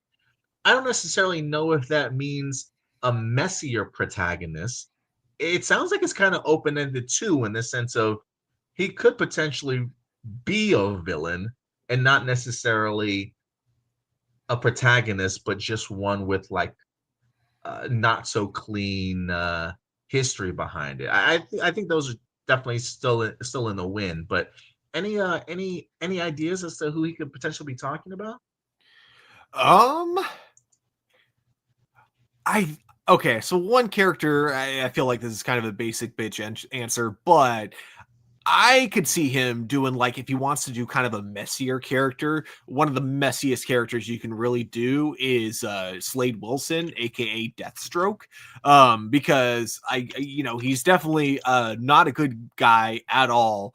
But he is so interesting in the way he kind of frames himself in his own story as like kind of a victim, as kind of like a guy who thinks he's doing the right thing at times, like in his mind, nearly killing a bunch of teenagers and then doing it because he's like, it's dangerous for teenagers to wear costumes. So I'm doing this to teach them a lesson, that kind of a thing. Or, how he himself gets his son Jericho killed, but then he blames the Teen Titans for them and goes on this whole quest of revenge, even though it was like him that got him killed in the first place. I feel like, yeah, that is a very messy character and, one that I could see him doing a really good job at, especially because, like, yeah, Slade Wilson, the way I've always pictured him is he's always really, really big and definitely the only two things that he kind of lacks, though, is I always kind of like picture Slade Wilson being a tiny bit more seasoned than what Alan Ritchson is at the moment, or maybe he is old, maybe he's one of those actors that's older than he looks. But yeah, he does look slightly younger than the kind of person I would imagine playing a role like Slade Wilson. So that'd be the one thing. And then the other is that I always imagine Deathstroke every time I read it, he always has like a deep, menacing voice. And Alan Richardson's voice is not the most menacing, if I'm being honest. Like, don't get me wrong, it is overall like I'm not saying he himself can't be menacing, just not his voice. But so that's one that I had in mind. I don't know. I'm sure I'll think of something like later on, but for now, that's kind of my pick is Slade Wilson. Yeah, Tony Robinson agrees with you. He says I think Alan should be Deathstroke. How old is he? Can you look that up? How old Alan Ritchson is? Let's do it. Yeah, there's a couple other names that I kind 42. Okay. I mean, well, I guess he would have to have a son in Jericho, maybe like in his 20s, maybe. So I think it's a possibility. Um, I guess depending on how old you want your Deathstroke to certainly be, because yeah, when I think of him, I do think of somebody that's like maybe early 50s, but like just in really great shape. You know what I mean? Mm-hmm. Like he's seen his fair share of shit for sure. I've seen other people suggest him to possibly be Bane just because of his size, but I think just from a nationality standpoint, you probably don't want to necessarily go that route. Um, Maybe John Constantine I've seen kind of thrown out there a little bit, but I don't think he's got the accent for it. One person. Ooh. Not John Constantine, but I could see him doing a good Kovar Constantine, the what is he? The leader of the Bratva, I think, or just like, some crime family. I can't remember the name of the crime family he's the head of, but yeah. One that I found pretty interesting, and I don't know if they would go this route. Hawkman tends to be a pretty messy character, not just with his like the backstory of the reincarnation and stuff, but he seems like he's got moments of crazy in him for sure. So I do think Hawkman could be on the table. For me at least, one of the things that I don't want to say suggestions, but one of the things that I think would be pretty cool, considering the fact that he says it's a character that they've been really wanting to tackle for quite some time now, or are really excited to kind of bring that character to life. When he says messy, I do wonder if it's like legit messy. And I would say in the sense of like Swamp Thing. I think he like I think he's got the stature for a Swamp Thing guy too. You know, being as big and as big as he is and tall as he is when it comes to stature. I mean, like if he's talking legit messy, I mean that would definitely be an interesting one, and it is one that has been on James Gunn's radar to do for quite some time when he did his first slate of movies that he announced. I know that might be a little bit on the back burner because James Mangold, not only does he have a Star Wars movie coming, but he also has a massive Paramount deal now. So who knows when he's going to eventually get around to doing Swamp Thing. But I don't know. The first two things that came to mind for me too was Deathstroke, along with Swamp Thing. Like if I wanted to take the Messier concept, like verbatim. Um, but yeah, the idea of Hawkman is an interesting one to me too. I just don't know in the vein of what it is that they're trying to accomplish at DCU that that he would fit in quick enough for them to do something, a quick turnaround to make him a part of. So I think it's definitely yet to be determined. But I do like the fact that he doesn't necessarily want to get tied down to a role that's just very generic, that he wants somebody with a very complex history or complex past. Um, that's not necessarily just a straightforward protagonist, as he certainly puts it. So, yeah, I'd be kind of curious to see what direction they go with him. But it seems like he's definitely going to be in something at some point in time. Yeah, I definitely look forward to it. I think if we're doing Elseworlds though, I mean this is probably the most obvious one, but if we're doing Elseworlds, I would love to see him as absolute Batman. Oh my God. Yeah, dude, that would He's be got the perfect build for it. yeah, dude. Yeah, I would be completely down for that for sure. But yeah, guys, let us know your thoughts. Who would you guys like to see Alan Ritchson certainly play in the world of the DCU? A messy protagonist, or when he refers to messy, is he going more villain route? I think he would actually be an interesting dark side too. Again, I'm looking at his stature and how big he is. That would be one. Orion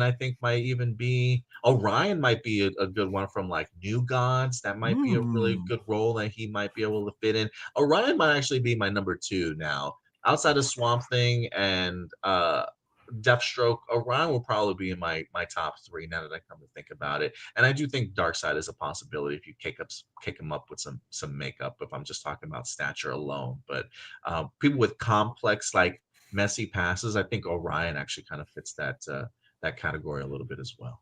If they do Orion, I need to see him on screen with Peacemaker, and then have Peacemaker accuse him of stealing his look. His look. And then have him be like, dude, I have been around this universe for like a millennium. I didn't steal jack shit from you. I do think the Deathstroke thing works too, just based off of what he's been doing with his Jack Reacher show and stuff, and like the physicality and stunt work.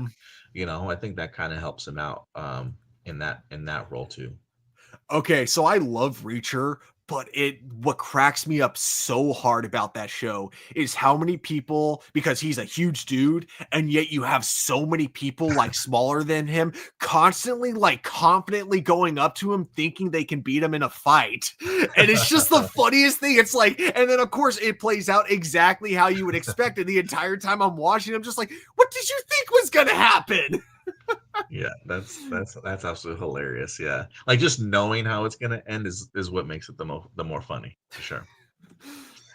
But yeah, guys, let us know your thoughts. Who would you like to see Alan Ritchson play in the DCU when he says messier role instead of a straightforward protagonist? Let us know your thoughts.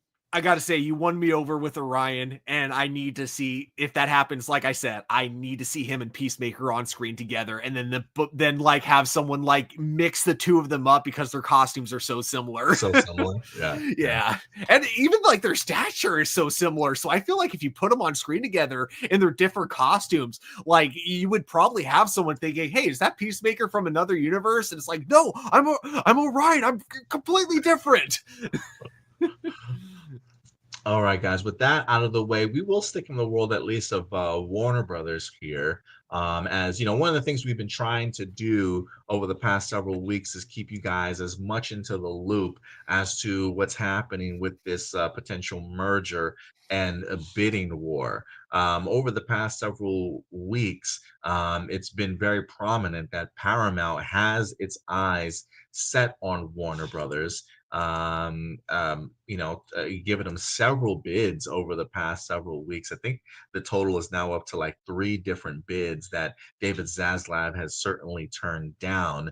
I believe Netflix has even thrown their names into the hat based off of what we discussed last week or 2 weeks ago as well, in regards to, if we had to pick and choose between the poison we want to drink, we want to drink Netflix's poison or Paramount, as I think none of us would prefer either of those. I think most of us would probably even want Warner Brothers to not sell, but Warner Brothers has suggested that they, in fact, will be on the market. And I do believe in December they are set to make an official announcement in regards to being on the market. But, ladies and gentlemen, a new challenger has entered the fight this week, Stuart. One that I think has already got me rooting hard for. They may, in fact, be the underdog in regards to all of this. But Comcast, NBC Universal has now thrown in a bid, or at least they're getting ready to start bidding for Warner Brothers Pictures as well. So the fight begins, Stuart. This is officially a 3-way match, maybe a fatal 4-way. If you believe, like maybe Apple might officially jump into this as well. But Comcast, NBC Universal is like, hold my beer, guys. We're not done yet. Let's go ahead and dive into this article. This comes to us from Reuters. Again, I'm probably mispronouncing it again.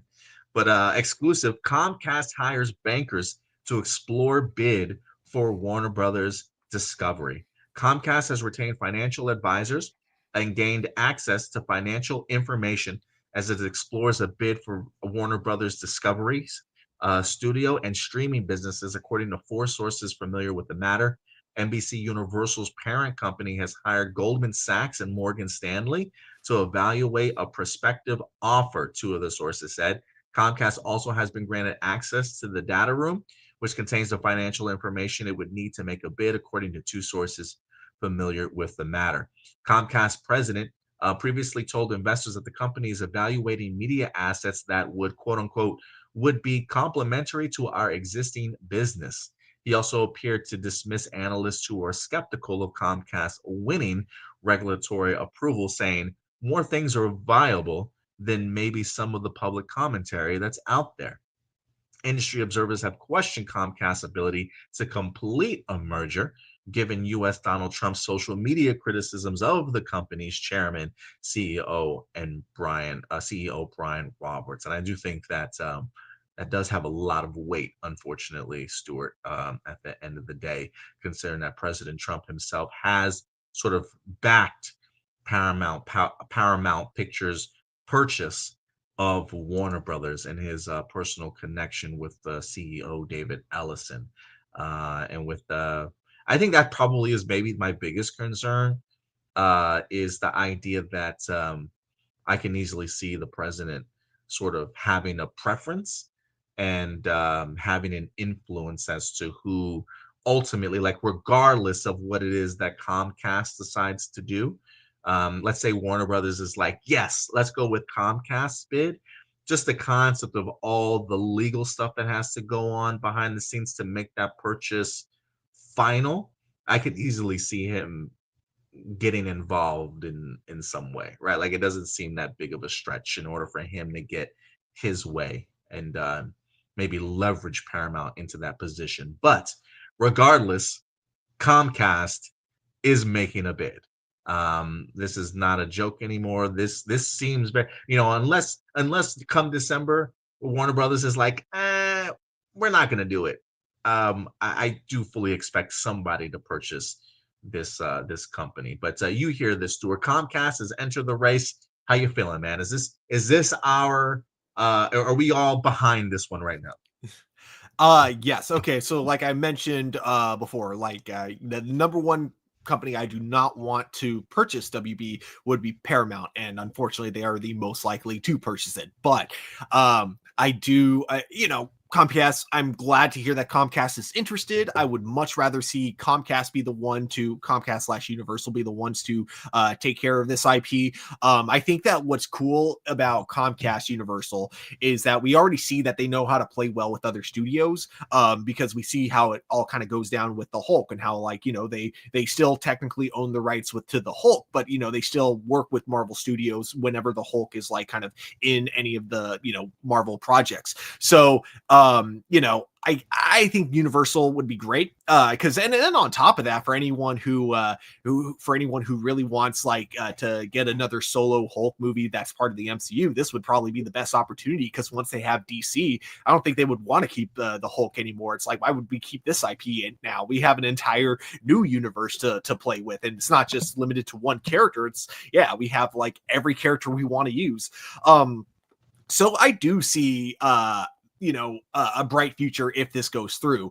The advantage that they have is the fact that like Paramount's already still down a lot of money from their purchase. Like, I know they have the richest man and like one of the richest people in the universe backing it, but that is still a huge dip in how much like physical money they have, because most of their money is like theoretical money. Like with most billionaires, their money is all theoretical. So I'm hoping that even if Trump is pushing for Paramount to get it, that you can get like a Supreme Court that kind of goes, no, Paramount doesn't have the money for this, the actual money for this, whereas Universal hasn't purchased anything like recently that I know of. They haven't had any big, huge purchases like Paramount has with their whole like merger of Skydance. So my only hope is that, the judge will look at this and go, I feel like Universal can be more responsible with this and give it to them. Not to mention it would be a lot less of a monopoly, and I could see them looking at it that way. So I would say that there's reason to have some hope. I wouldn't say that, this is for sure, this is for sure, going to happen or anything like that. But I'd say that this gives me a little bit of hope.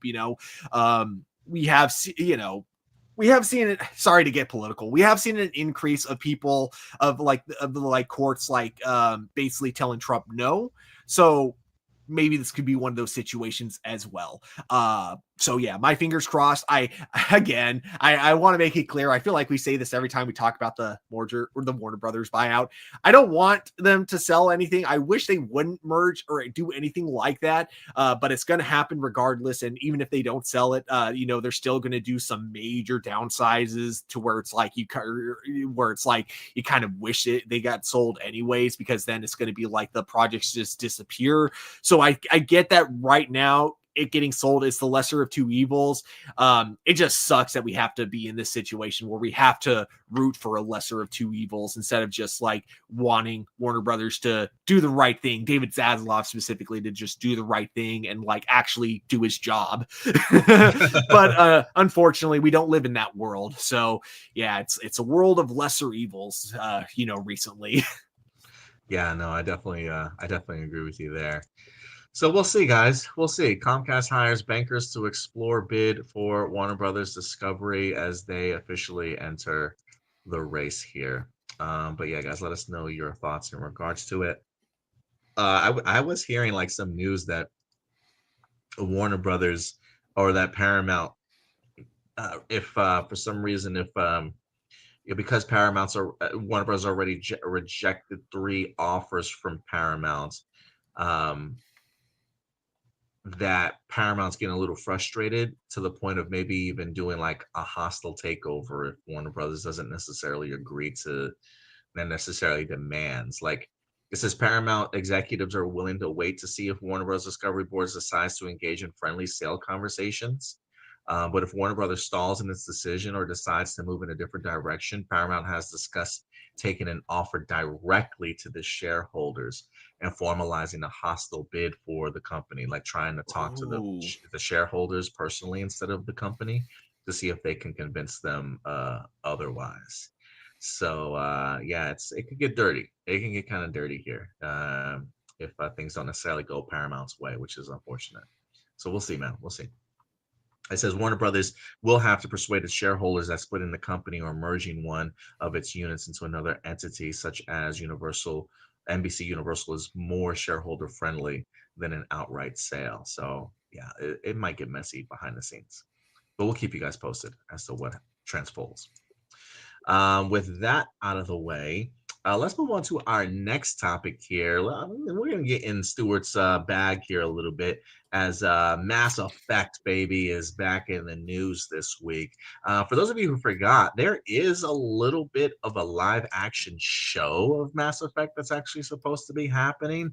One of the big streaming services, Amazon, and their Prime Video have in fact gotten the rights to Mass Effect. They are in fact developing the series, but outside of that news, we really haven't had too much revealed in regards to it. But this week, they are in fact talking a little bit more about it. This actually comes to us from Games Radar. Let's pull this up here. The Mass Effect show will explore a brand new story set after the original trilogy, according to BioWare. It says the long in development Mass Effect show is still moving forward at Amazon Prime. And now, thanks to an N7 Day blog from BioWare, we have at least a few more details of what we might be able to expect from the planned streaming series. As it turns out, the story of the show will be set after the events of the Mass Effect games and won't attempt to adapt the story of Commander Shepard and the crew of the Normandy, instead focusing on a new story and new characters. They go on to say, beyond the next game, there's more to get excited about. I haven't talked about it much, but you might have heard a little something about a TV series. We've been partnering closely with Amazon on it, and we're really excited with what the talented team over there is coming up with. The writer's room is going strong, and we've got a lot figured out about how it fits within the Mass Effect canon and where it sits in respect to the new game. The show will explore a brand new story within the universe's timeline and will be set after the original trilogy. It won't be a retread of Commander Shepard's story because, after all, that's your story, isn't it? And Hell so, yes. so yeah, they're quashing any concerns that people certainly might have in regards to, like, is this just going to be a retread of the story that we've gotten before? You know, how will that story be adapted into live action? And they're simply just saying, you know what, don't worry about it. Don't worry about it. We got an original story, original concept, probably some new characters in here. It takes place within this canon's universe, this universe's canon timeline. They clearly have in mind, Stuart, the idea of like their new video game, where that takes place in the universe and that story, and where this television series is really making it kind of all work, so they don't either step on each other's toes, or who knows, maybe there's some connective tissues between the two. But it does seem like this is going to be its own story that people can enjoy within this world that they've kind of established. How does that make you feel as a Mass Effect fan?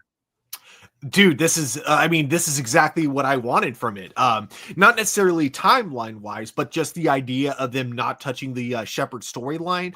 Because yeah, I love how they phrased it. That is your story, which is accurate. You know, that the whole Shepard timeline. Yeah. You know, you are Shepard. You're the one telling that making story, the choices, making the choices. Yeah. So I love that answer. That was great to hear. Timeline wise, I'm surprised they go post trilogy. Only because, like, even though they said it's your story, I'm going to say this: there is no way you can possibly tell a story if it's right after the original trilogy without telling us which ending happened, because the three endings, which everyone hates, and for understandable reasons, I do think that the Mass Effect trilogy ended on a really bad note. Like, not the game itself, Mass Effect 3 was a great game, just that final like last 20 minutes of the game were just, oh my god, it was so terrible.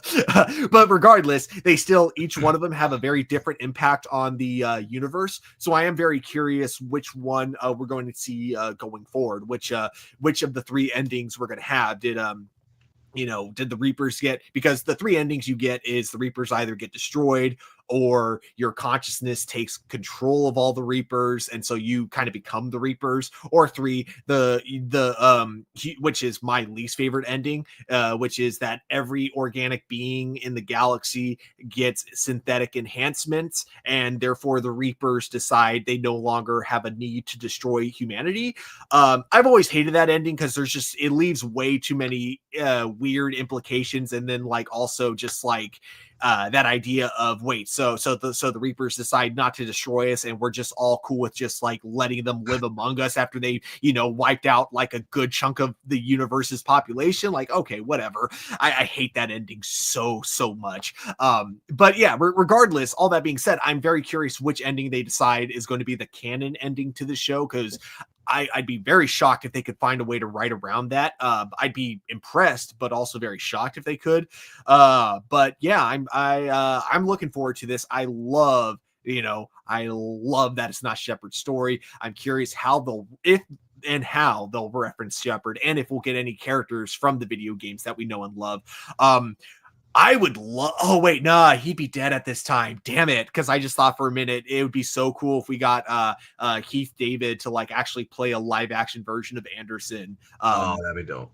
Yeah. Oh my God. If they could bring him through flashbacks or something, I would love to see it. But yeah, the Mass Effect video game franchise is like one of I think it is my favorite video game franchise of all time. Like, I love that trilogy so much. I love that world that they built, and I look forward to seeing it get expanded through this TV show. And again, I love that they seem to be wanting to keeping it in line with the games rather than trying to just recreate the games, kind of like in the same vein as the Fallout TV show, which I absolutely love. I want this to kind of be the direction we see like more video game adaptations going in when we're going for a TV show. It's what I wish they did with Halo. Like, I think if they went this direction with Halo on Paramount, it would have had a lot more of a high praise from all the Halo fans, rather than Halo fans absolutely like hating that show. But yeah, I'm excited. I am so excited for this. Yeah, dude, your excitement's kind of palpable. Like, I'm kind of getting hyped for this damn television series now. Like, I was a big fan of the first 2 Mass Effect video games. I never played the ending one, the last part of the trilogy. So I am glad that you broke down the different endings that they showcased in the video game itself. Like, to me, it just seems like, if you're gonna go the ending, just go the first ending, in the sense that the Reapers were defeated.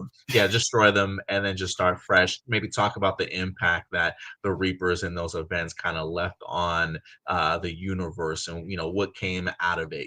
Whether that be different politics, or whatever the case may be. Like, I think that would be more interesting than the idea of like your consciousness being in the Reapers and them still being around. Like, just go the simple route. I think, in regards to the ending, if you're going to go that route. But the idea that this is also on Amazon Prime Video is exciting to me too, because I know that they're going to give this show a budget. I think I've talked about this show before, The Expanse, which was, I think, a Sci-Fi Channel television series that was just absolutely gorgeous. I would really love to say The Expanse, Battlestar Galactica. Those are all like a really high-end sci-fi television series that I think Mass Effect can kind of take hints from, and really create something brand new for themselves here. So I think you're right. Like, I think even I saw on our Facebook page, Marcelino said this feels like they're going the Fallout route, in the sense of creating your own story within a universe and canon timeline that's kind of already established. And I think that's the right way to go. And I think it's something that more video game um shows will go the route of. It will be interesting to see what Amazon decides to do also with God of War. They also own that IP too. Will that be a retread of the video game franchise? Can you explore sort of new avenues and new original concepts set within that world as well? So we'll see what direction that they certainly go. But when I do think of Mass Effect, if this is a world that I definitely want to see kind of explored a little bit more and expanded upon. So the fact that they are not retreading and they're doing something original does make me excited. It makes me actually want to go back and finish the last game, honestly, to kind of see like where that world kind of gets left off at. But I'm looking forward to the alien designs, the art makeup, the prosthetic work, the great special effects. Like, anytime you have a world that's as expansive as Mass Effect, I want to see Prime Video really put an incredible budget behind it and make this work. So, just the world and the stories that the video games have been able to tell. This just feels really promising to me. So I'm glad we finally got ourselves an update in regards to this show after all this time. Oh my gosh, definitely. I mean, Yeah, I the fact can. that they even have like a writer's room, like literally like engaged and moving forward and coming up with cool ideas. Like pre-production for this is probably pretty dope, honestly. Oh yeah, dude. I mean, I would love to be in that writer's room. Not even that, like as a writer, just like as a video game fan, being able to talk with other writers about Mass Effect, like that would be fun. Even if like there was like a rule of nothing you say is allowed to be in the script, totally fine. I just want to be part of this discussion. Tony says, "How many rant videos do you think we'll get from Mass Effect fans?" Probably a Oh, a lot. bunch. Yeah, probably. I mean, see, I've brought up before how I feel like I would have been like kind of the more like toxic kind of fan if I like did YouTubing back in high school. Thank God I never did, because I probably would have been like one of those angry fans that would have been like, this ending sucks. How dare you make such a great game and then ruin it with such a terrible ending? I probably would have been like one of those guys. But yeah, so but yeah, like I do see something like that happening with the Amazon show, because you get that with like every adaptation of like anything. The most common ones that you'll see now, of course, are from like kind of the anti-woke kind of grifters Rings of that'll power. like. Yeah, the ones that'll just like see like a person of color or a woman like on screen for like 2 seconds and go, oh, they're killing the entire franchise with their dumb DEI shit. It's like yeah, so I feel like we're going to get a few of those. Now, if the show is like, actually bad, I'm sure we'll get some videos that aren't necessarily rant videos, but some, critical reviews of it that are just saying that the show is bad. Like, if the show is bad, I'm going to be honest about it. If I don't like the show, I'll talk about it on the channel. Like, I don't like it, but, yeah, we'll have to wait and see though. But yeah, regardless of the quality, I know for a fact we're going to get rant videos regardless, because people know that like just anger sells, negativity sells on YouTube. So yeah, without a doubt, we're going to get a bunch. And with that out of the way, let's move on to our last topic. We'll go through this one rather briefly before we get into our live viewer questions. But there's some big movement happening when it comes to the Rambo franchise. That's right, Rambo is back in the news here this week, as we do have ourselves a little bit of a John Rambo film set to go ahead in production at the turn of the new year. It's a prequel to the Rambo films that we've gotten in the past. I believe Noah Centineo is going to be cast as a younger John Rambo. But big things are happening for the IP in general, as it looks as though Lionsgate has landed some of the additional rights here. This comes to us from Deadline.com, says Lionsgate makes a deal with Millennium Films for the Rambo prequel and the expendable rights as well. Did this thing just freeze on me though? I don't know. It may not want to work for me. Some movement, no movement. Let me see if I can get this back.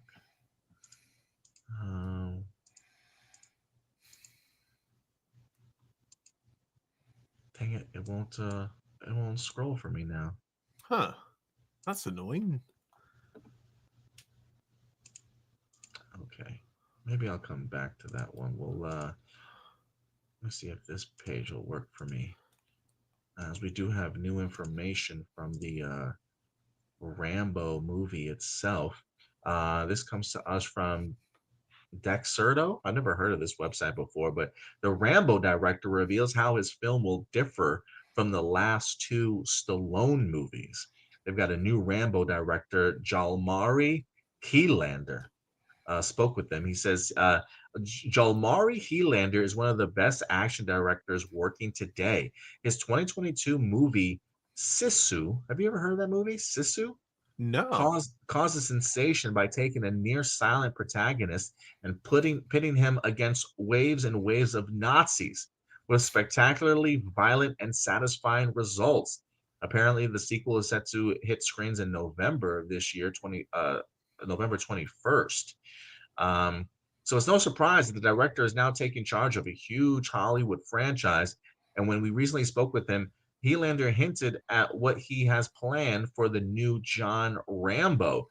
The article says next Rambo will be an adventure movie. Noah Centineo is set to play a young Rambo in the new movie, and while with final negotiations, the actor currently taking place.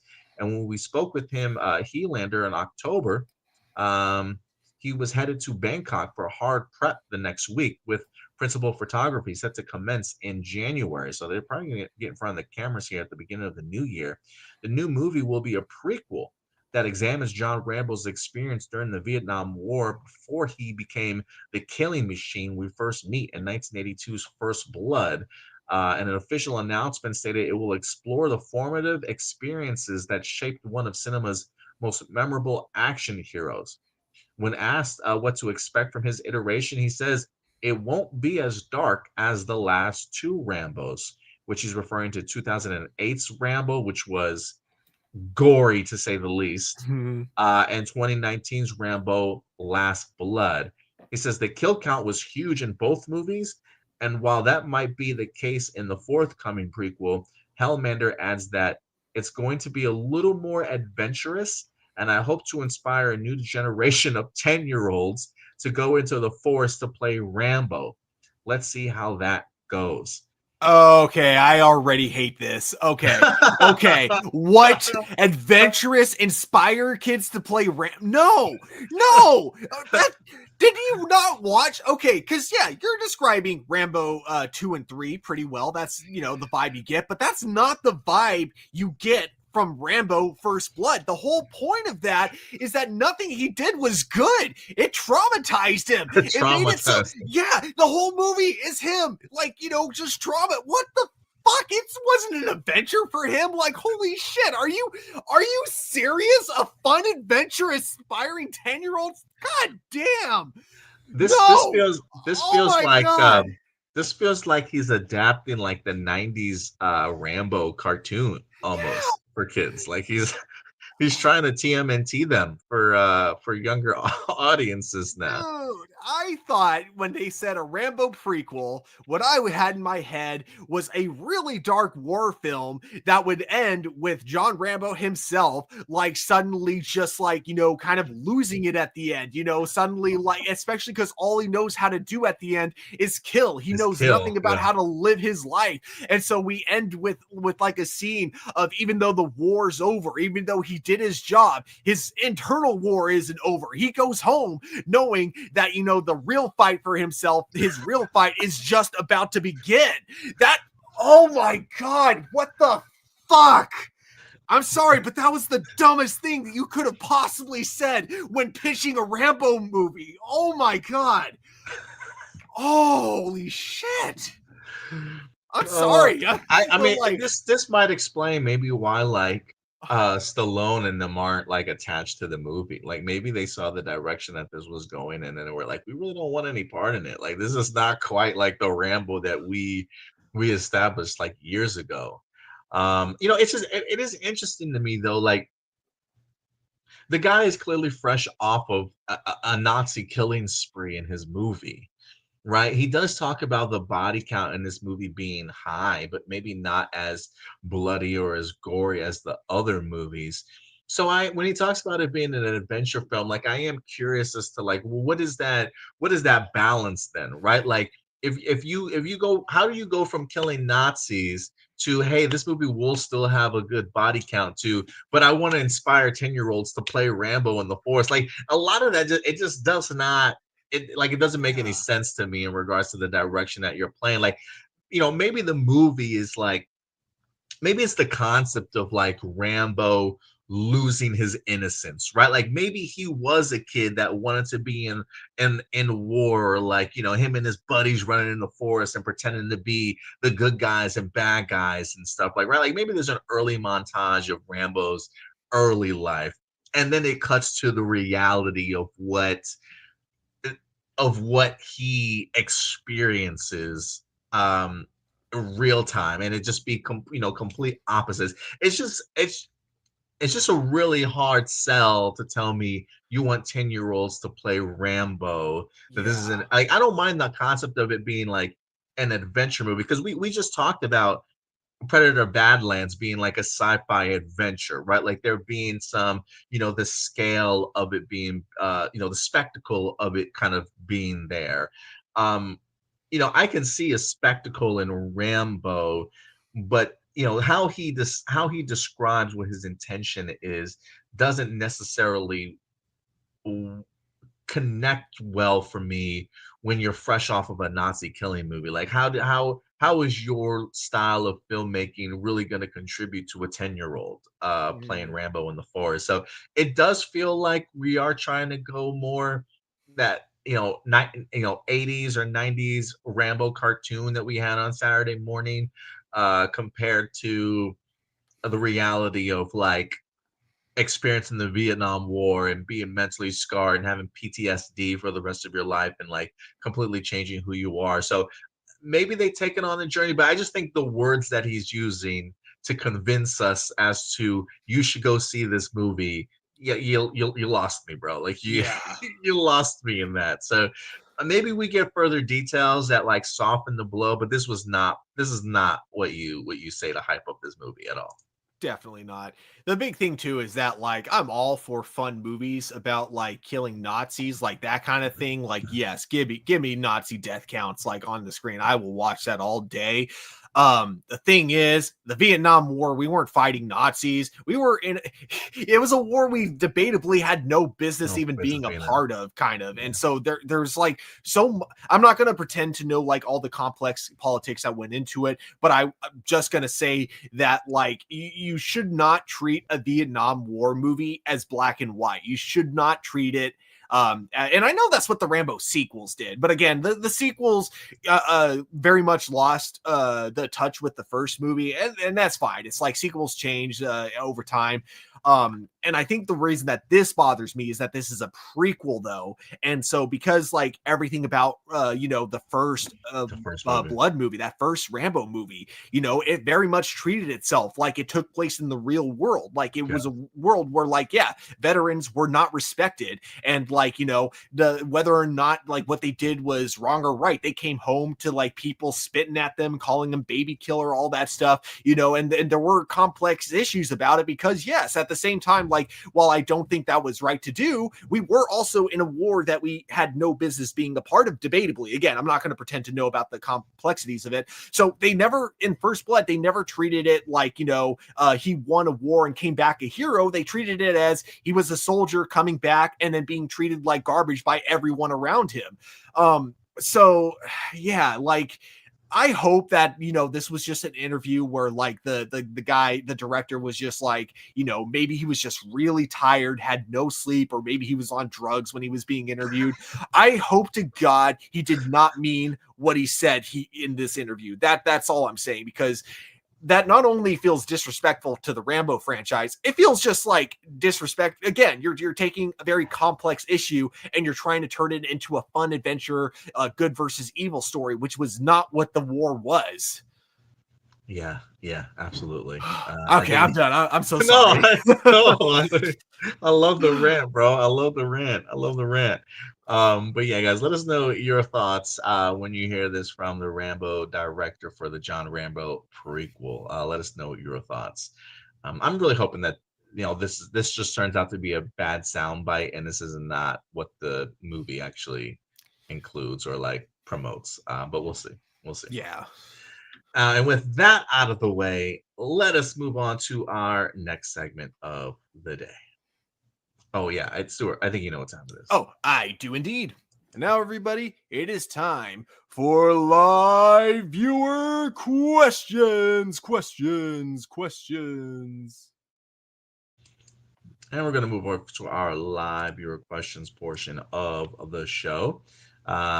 If you ever want to submit a live viewer question over to the show, how do you do so? Well, every Saturday, afternoon or Saturday evening, I will go ahead and post a live viewer question post. Just go over to our YouTube channel, as you see right here. Click on that post tab, and voila, live viewer questions posted 15 hours ago. So Saturday afternoon or Saturday evening. Let's go ahead and sort through these. First, I'm gonna go ahead and you know what? Since I will go ahead and get Ram Jams out of the way, since Ram Jam didn't have the opportunity to have his question. He always has the hardest time with getting his questions uploaded. So I don't know why that happens for him. But let me get this situated real quick. All right, so live viewer question. So Ram Jam, what are your thoughts on the Maya Imamori, the actress who plays Gyuzo Unicorn in #1 Sentai Goes User, has been fired for her role in this series effective immediately for breach of contract due to underage drinking. You know, at first I thought the scandal was bigger than this. Like I thought I remember hearing rumors or speculation that like she had slept with somebody else's like husband, or there was some sort of like affair that had kind of transpired or whatever the case may be. I guess there's no validity to that, and I do believe this is probably the reasoning in regards to a breach of contract due to underage drinking. Yeah, it just seems too strict, man. It's way too strict. It seems unfair to me, but again, we're not in Japan, you know. I don't know what their law systems are. You know, I might have to talk to my brother about this. My brother lives in Japan. I'll have to see if he's kind of heard of how strict they are with their laws and their guidelines and rules. But like here in America, like this isn't a cancelable offense, dude. Like this is like it's not even the like you said before, it's not even the idea that she drank and caused a scene or had an altercation with somebody or caused like a crash and injured somebody. Like you were just caught Mm-hmm. drinking at a year underage. I mean, who knows? Maybe her birthday's in like 5 months for all we know, and homegirl just got like, like homegirl just got fired from a job for underage drinking. Um, you know, it's not like it was like a DUI. Now she's got to have like a breathalyzer in her car and stuff like. No, it's just no. Yeah, it just seems way too. Yeah, just crazy to me. Yeah, that was that was just weird to hear to me. It's like for me, it's like if like I've worked as a manager at several different places, and I know it's a very different story working a retail manager compared to being a producer on a TV show where you have a certain reputation to uphold if you're producing show for kids. But at the same time, yes, I was fully aware that a lot of the people that worked under me were definitely under the age of 21 and would drink. When they had their days off. For me, it's like I don't care as long as you're not coming to work drunk. As long as like, yeah, what you do, outside of work is your own business to me, as long as it's not like anything that could actually be damaging. And so I think that like underage drinking, I don't recommend it, I don't condone it, but for the most part, if you're just doing it and it's just you and you're not harming anyone around you, it's like it's not the worst thing in the world. Yeah, it's pretty crazy. I've never seen anything like it before. I heard anything like that before. He also says, what are your thoughts on Super Sentai now being called Universe Heroes? I don't know if you saw this, but there was a potential leak from like I think it was like a Korean website or something like that was talking about it and kind of leaked the potential name here. It says Super Sentai not dead, instead rebranding as Universe Heroes. It's likely due to original Power Rangers contract. It appears the rumors of Super Sentai demise were greatly exaggerated, as rather than its 50 years run being brought to an undecided end, the seminal Tokusatsu series is instead being rebranded under the moniker Universe Heroes. And this change may have something to do with the American Power Rangers cousin. In previous reported, the Super Sentai's ending was first broken on October 30th. News outlet Oricon News. The TV Asahi will conclude, yada, yada, yada. And while both entities have yet to offer any official word on Super Sentai's future, Toei's Thailand television broadcast, that's what it is. Toei's Thailand television broadcast partner Cartoon Club is now confirming that while the series is in fact ending, it will also be continued on a brand under a brand new name. Taken to their official page on November 4th, the network announced even though a Super Sentai has come to an end after an amazing 50-year run, the admin confirms that Cartoon Club will gradually bring back past generations of Super Sentai. Stay tuned. There are still many teams left to come. As for Toei's new project, Universe Heroes, the admin says it's going to be a big surprise for sure. And this is from the Facebook page from the Toei's Thailand branch. While word on the official Toei broadcast partner does carry a little more weight than that of the anonymous insider source, it should be noted that likely as it may currently seem, there's still no confirmation from Toei as to either Super Sentai ending or the upcoming Universe Heroes rebrand. I don't mind the name. Yeah. My biggest question is what about the rebrand is gonna like, is it just like a new name, new logo? Are you actually going to make some like big changes to the overall Super Sentai brand, or is it just like a small like change in the logo? Yeah, I would be kind of curious how that'll play itself out too. He also says on the fate of the name is kind of cool. This almost feels like every episode is like when you say Universe Heroes, it feels like this has a potential to really mix different heroes from different past shows that you might have had, right? Like Metal Hero stuff, Space Sheriff Gavin, Ooh. maybe some Super Sentai characters return, maybe more like an amalgamation of um adventures between certain teams, or like maybe episodes can kind of vary in regards to who kind of pops up. So maybe every episode's a mini crossover event, or mini crossover storyline sort of thing, just not on as big of a scale of like a crossover movie, maybe turned into a series type of thing. There's a part of me that makes me think that this probably still debuts in February.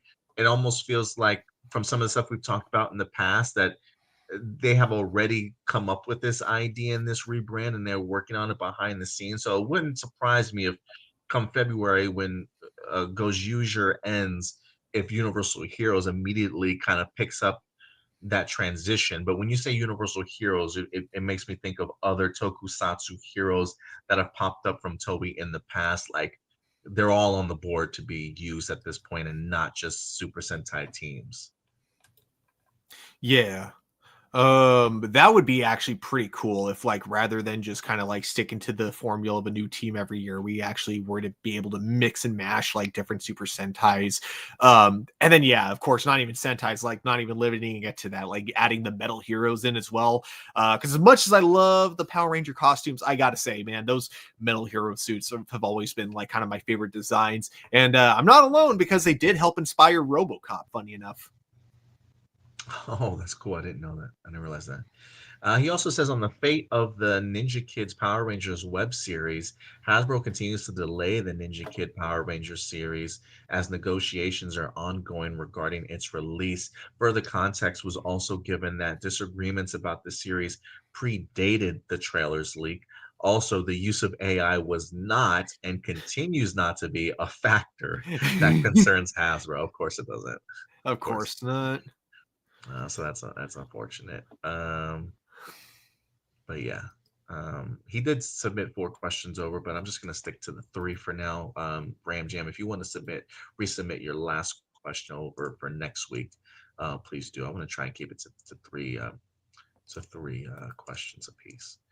All right, so let's get to the other ones here. We have Marcelino. Despite the fact that we got Green Goblin and Doc Ock in No Way Out, there are still a number of Spider-Man fans that want the MCU to create their versions of the characters.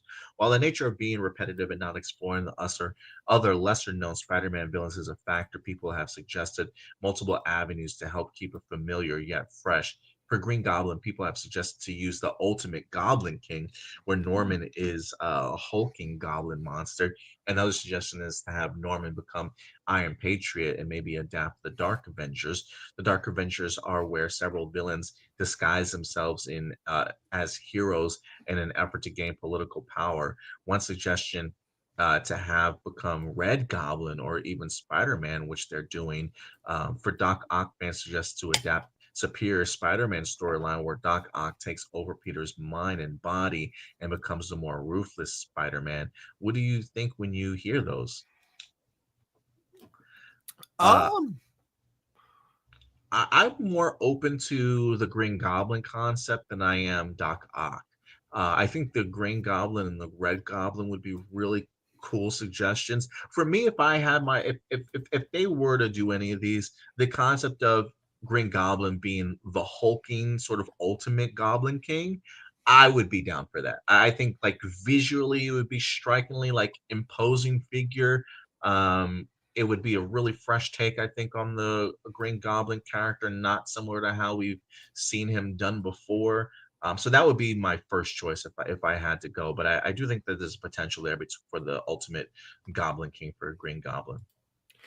Yeah, I would definitely agree. I think that would be pretty cool to see. And yeah, even though we got all these characters in No Way Home, I do still want to see what they would look like within the actual MCU universe. I know that yeah, the Green Goblin would be the most complicated because that weird.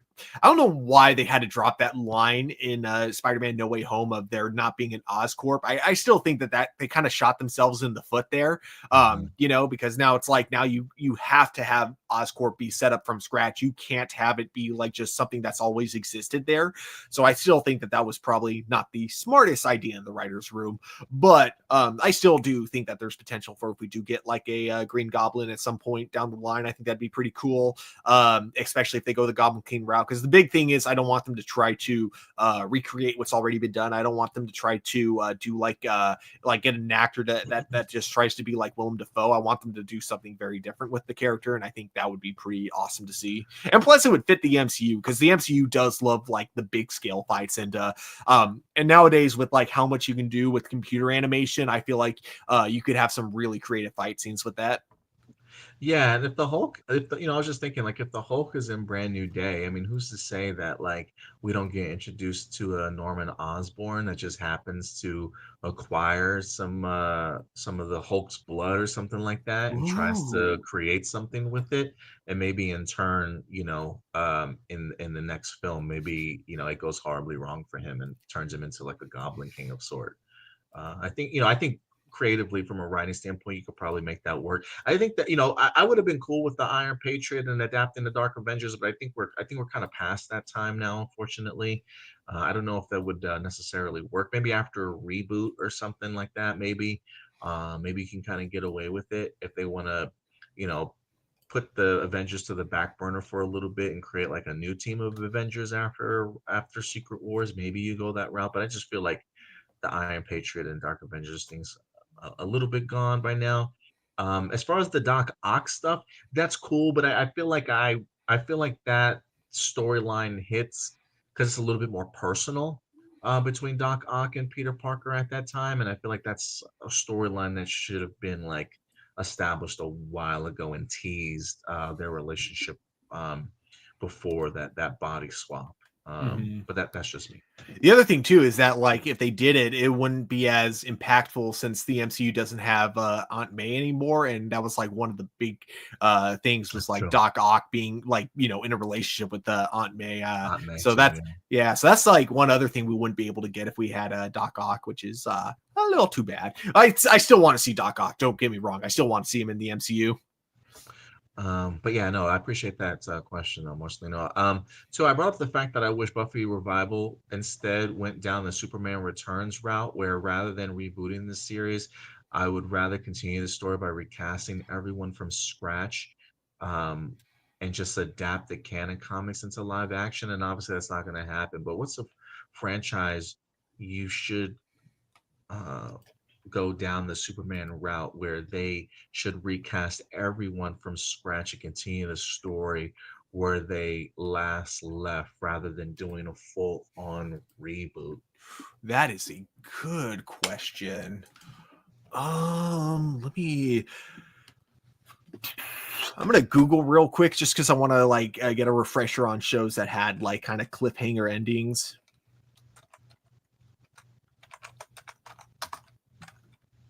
Oh, you know what? Oh man, what is this? Hold on a second. Hold on a second. There was one that just came to mind for me. Oh, okay. Mine would be Firefly. Ooh, that's a good Um, one. it was a sci-fi series. I only went for like one season. That starred Nathan Fillion and Summer Glau, and there's a couple other really big names that came out of there too. Alan Tudyk was in there. Gina Torres was in there. Jewel State was in there. Marina Baccarin was in there. I mean, the Adam Baldwin was in there. I mean, it was a star-studded cast, written by Josh Whedon. Mhm. Um, but it was a great show. They even had a movie that I'm a huge fan of, Serenity. But, they've always talked about a revival for Firefly, and it just never happened, and probably won't happen because of Josh Whedon. But if they wanted to continue the adventures of them, I would love to see a complete recast of them, and continue their adventures in regards to like not a reboot, but like a revival series of them. That would be one that I would love to see because I always felt Firefly was cut way too short, and there's just so many great stories I think you can tell with that cast. So Firefly would be my choice. Yeah, that's a really good one. Um, I'm gonna go with I'm gonna go with one that'll probably piss off a few fans. In fact, I may actually regret saying this one, but you know what? I'm gonna go with the Goonies. And I say this because like they've been like talking about a Goonies 2 for so long at this point. And keep in mind, the Goonies is my all-time favorite film, right? And they've been talking about doing a sequel, and I for the longest time wanted this sequel to be the characters from the original, but as adults, and they're now kind of passing the torch to the kids, going on their new adventure, like a next generation type thing. The problem is that they've gotten old enough to the point where it's like, I don't see them having like young kids anymore. I see their kids in a Goonie sequel now being adults as well. That's true. Yeah. I hope that didn't make me sound like a dick, but yeah, that's just kind of how I see it. So I just don't see like a sequel in that vein working anymore. But the more I think about it, I do think you could do a sequel to the Goonies 2 if they went that route. Just recast everyone, get like a new generation of kids to like play it, but like, have the movie take place like in the 80s, have it like be treated like it's a direct sequel, like, maybe a year or two after they discovered One-Eyed Willie's treasure and something like that. So, you know what? Yeah, I'm going I to go love with it. Goonies. I kind of dig it. I would definitely go that route because yeah, at this point it would be like the Goonies grandkids, if they went the live action route and just now that they're older. But I do like that idea of continuing their adventure. Kel says I brought this up one time, but it wasn't talked about a lot. Supergirl season 3 had to change a few things so that the way former showrunner Andrew Kreisberg doesn't receive credit for his work due to his abusive behavior towards the female cast. And it's possible some of these may not be true, but even so, I still believe the writers could pull this off. And I find it way better than what we actually got. To recap, the main story had the main villain Rain trying to find the other world killers. One of them was found pretty easily, but the third one wasn't revealed until near the end. Before the reveal, they set up the third world killer as being a major character, but the reveal was underwhelming. The world killers were Jekyll and Hyde villains possessing normal people, and the third one was a doctor who had a god complex who easily gave into the evil off screen, and then was killed off one episode after her debut. Another things fans didn't like was when Selena and the Kryptonian witches came into play because they felt like boring genetic villains with little depth. But here's what supposedly the original plan was: Kara was going to be the third world killer, and that her mother was going to be the puppet master pulling the strings. Kara's Ooh. arc involved her letting go of Mon-El and becoming more homesick, which have greatly coincided since she would have learned to let go of her Kryptonian side and embrace being Kara again, similar to Superman's arc in the recent Superman movie. What do you think when you hear that? I kind of dig it. I dig it too. That actually sounds like a really cool idea. Yeah, I'm curious though how much of that is true. It's like they had to completely change everything, or else they would risk having to credit that guy. That's curious, but it does make me kind of appreciate season 3 like even more, just knowing like what they had to write Like around. change. Yeah, because like I imagine that cannot be easy. It's like you have a whole plan, but then like you end up firing someone, and you don't want to credit them because their behavior was just that bad. So you end up just having to rewrite from scratch, like while the season is still going. I imagine that was quite a challenge. And I did have my positive aspects of the Rain season. I actually kind of enjoyed most of it. Yeah, the I would say the finale and some of the execution towards the end might have been a little bit lukewarm for me, but I do think there were elements of the Rain story I was a really big fan of and wanted to see more of. But I kind of dig the original plans here. Yeah, I would have been open to that if they Yeah. want to keep it. But it happens. I guess last thing you want to do is give that type of person credit. But yeah, it might have been a little bit better than the original, as Marcelino said. My friends call me Joseph. Similar to last week's, what do you think or feel about the remarkable work of tech enthusiasts who are legally transforming current and legacy video game consoles?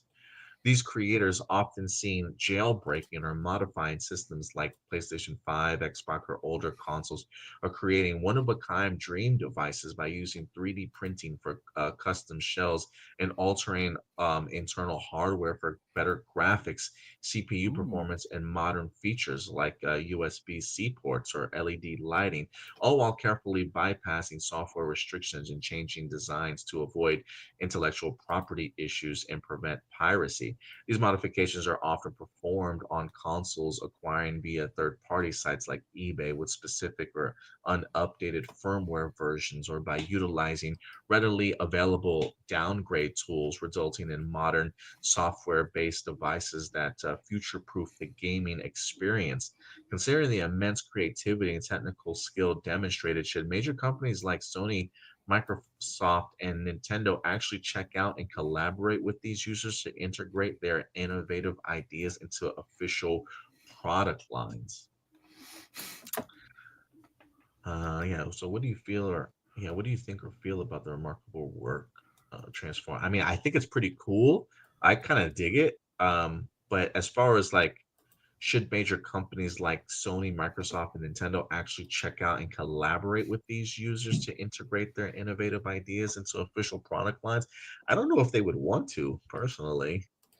I Um, mean, I think that they should, but I'm with you. I don't think they want to because they I think like from the sound of it, they put like a lot of work into the jailbreaking aspect about it, allowing you to free up your console to give it more flexibility, which is something that like people like right now Sony and Microsoft don't but want. They kind of don't want, yeah. it's what's annoying. Oh God, how many times have I ranted about modern gaming industries? Well, It's it's like just, one of it's the not things about that's the so yeah. consumer anymore. Yeah. Yeah, exactly. So it's like, I think that it's annoying how much control they want to have with how you use your console that you bought with your own money. So that's why I don't see it happening, but I do agree that it should happen. They should actually be Yeah, working with people who put passion into this kind of stuff. yeah, I definitely agree. Marky Parko. Oh, sheet. Brandon Routh's return as a variant of Clark Kent Superman in the 2019 Crisis of Infinite Earths crossover was truly a cool moment, providing a better payoff and closure than his initial run in the mixed review Superman Returns. As the Kingdom Come Superman, he was given a brand new suit and tragic backstory where he lost Lois and everyone he loved, requiring Routh to undergo a significant fitness regimen. The storyline even featured his character, controlled by Lex Luthor, battling Tyler Hoechlin's Superman. The episode that followed provided further poignant homage to the comics, with Kara Danvers' Supergirl holding Ralph's dying Superman, mirroring the iconic comic book panel.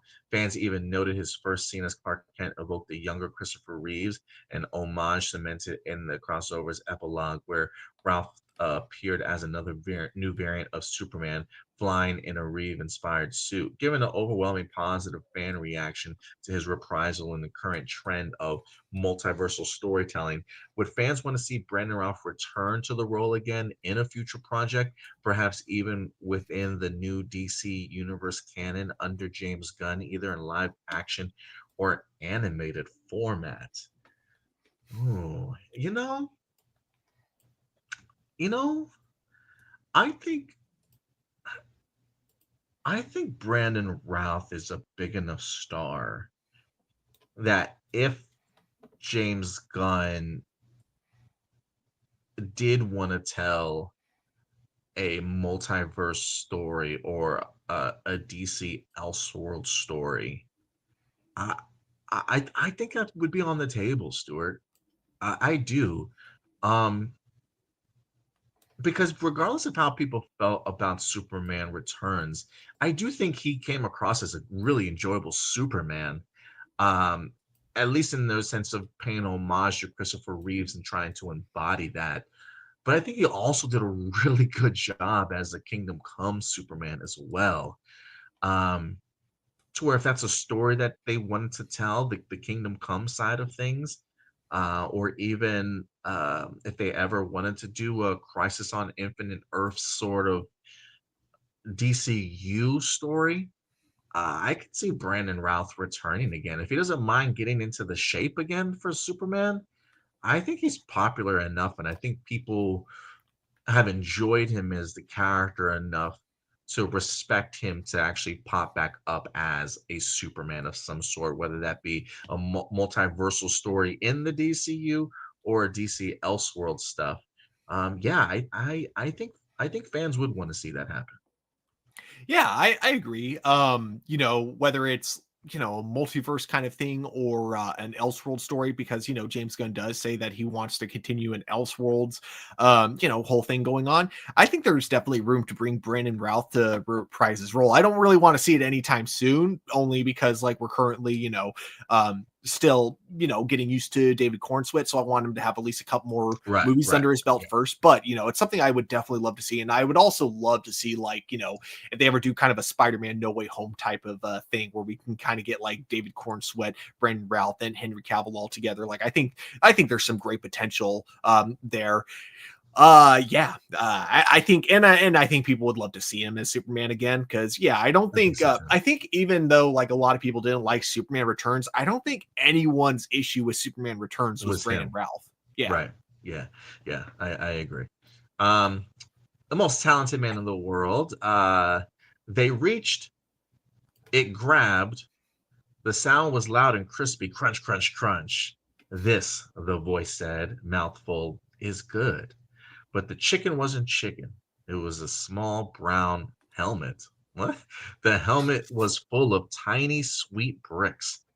A dog was watching. The dog kept asking about the weather.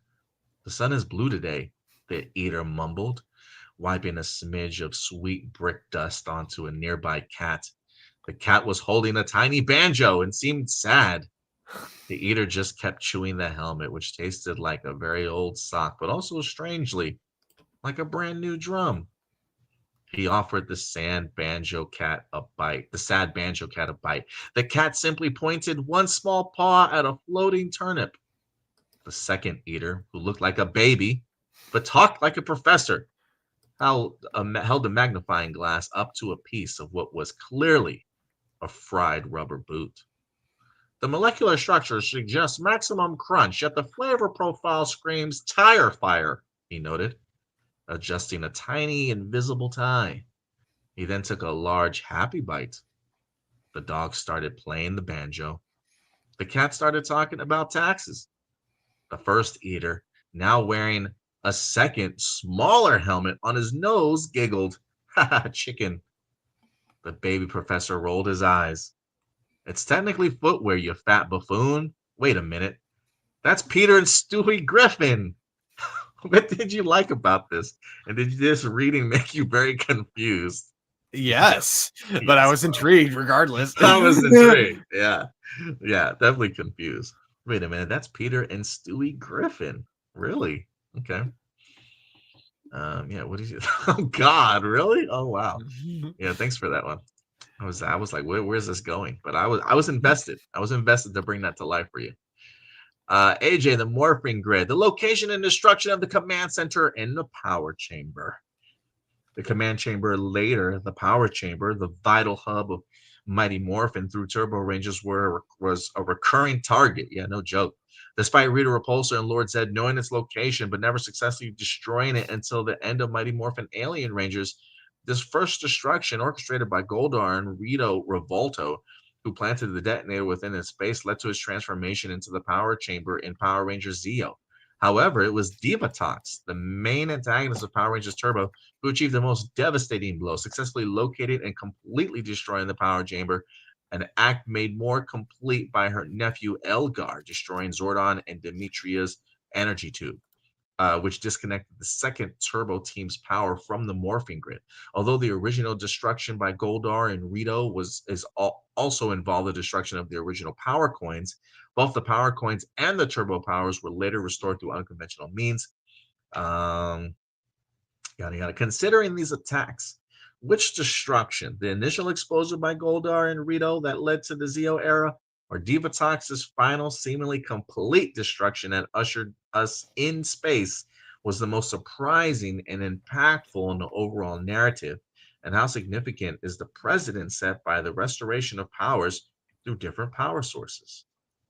I'm gonna go with the Divatox one being more devastating because like, even though Rita and Zed both had their campiness to them, I would say they definitely felt like way more of a threat than Divatox ever did for the longest time. So, you Yeah. know, the fact that Divatox being kind of a sillier villain than even both of them, and especially, you know, with her minions being even, you know, sillier than Rita and Zed's minions, you know, it was just like they had all this goofiness going for them, and yet they were the ones who had the most devastating blow at the end. I think you know, with Turbo, that show being a lot more comedy focused kind of just made that darker ending like have just a much bigger impact. And plus, not to mention, it led to one of the greatest seasons of the entire series afterwards.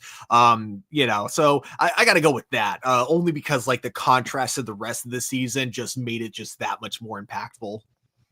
I mean, Zordon didn't have like any like powers to hide their bases over all those years. I mean, was it ever like, did it ever suggest that it was like hard to locate or like a protective barrier around it? And they like, did they always know where they were? I guess they always knew, huh? I guess, Was- yeah. The only thing is they couldn't enter without a power coin. That was their only protection. But it didn't say anything about like what if someone like just blows it up. Yeah, I mean, with all the Eltarian like technology, bro, we couldn't get like a cloaking device or like keeping, taking taking it off planet or somewhere hidden. Like that's crazy to me.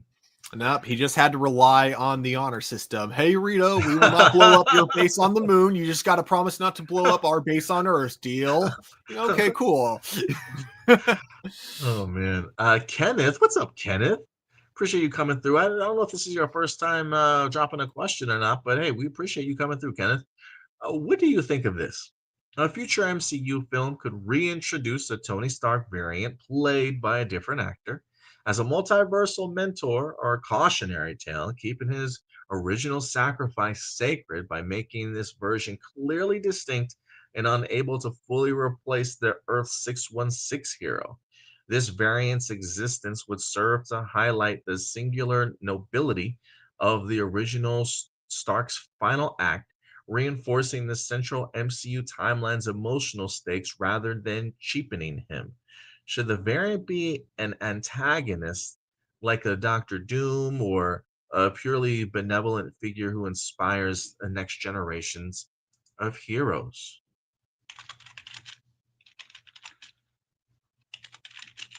Let me see something here. It's interesting. Never mind. Never mind. I thought this was I thought this was a I thought he was a Tony Stark variant, but I guess not. He is something else entirely. I was thinking of Nathaniel Nate Richards, who was Iron Lad in Young Avengers, who then went on to become King the Conqueror at some point in time. And for some reason, I thought maybe that they could play off that as like a Tony Stark variant. Um, have him younger, but not mess up Tony Stark's final act. But never mind. Iron Lad was actually somebody else entirely. So never mind. Um, but could the future MCU film reintroduce Tony Stark variant instead of like an actual rebooting of the Tony Stark character and starting off that fresh? So to not necessarily impact the original Tony Stark's final act. Um, and should it be an antagonist like Doctor Doom or purely benevolent figure?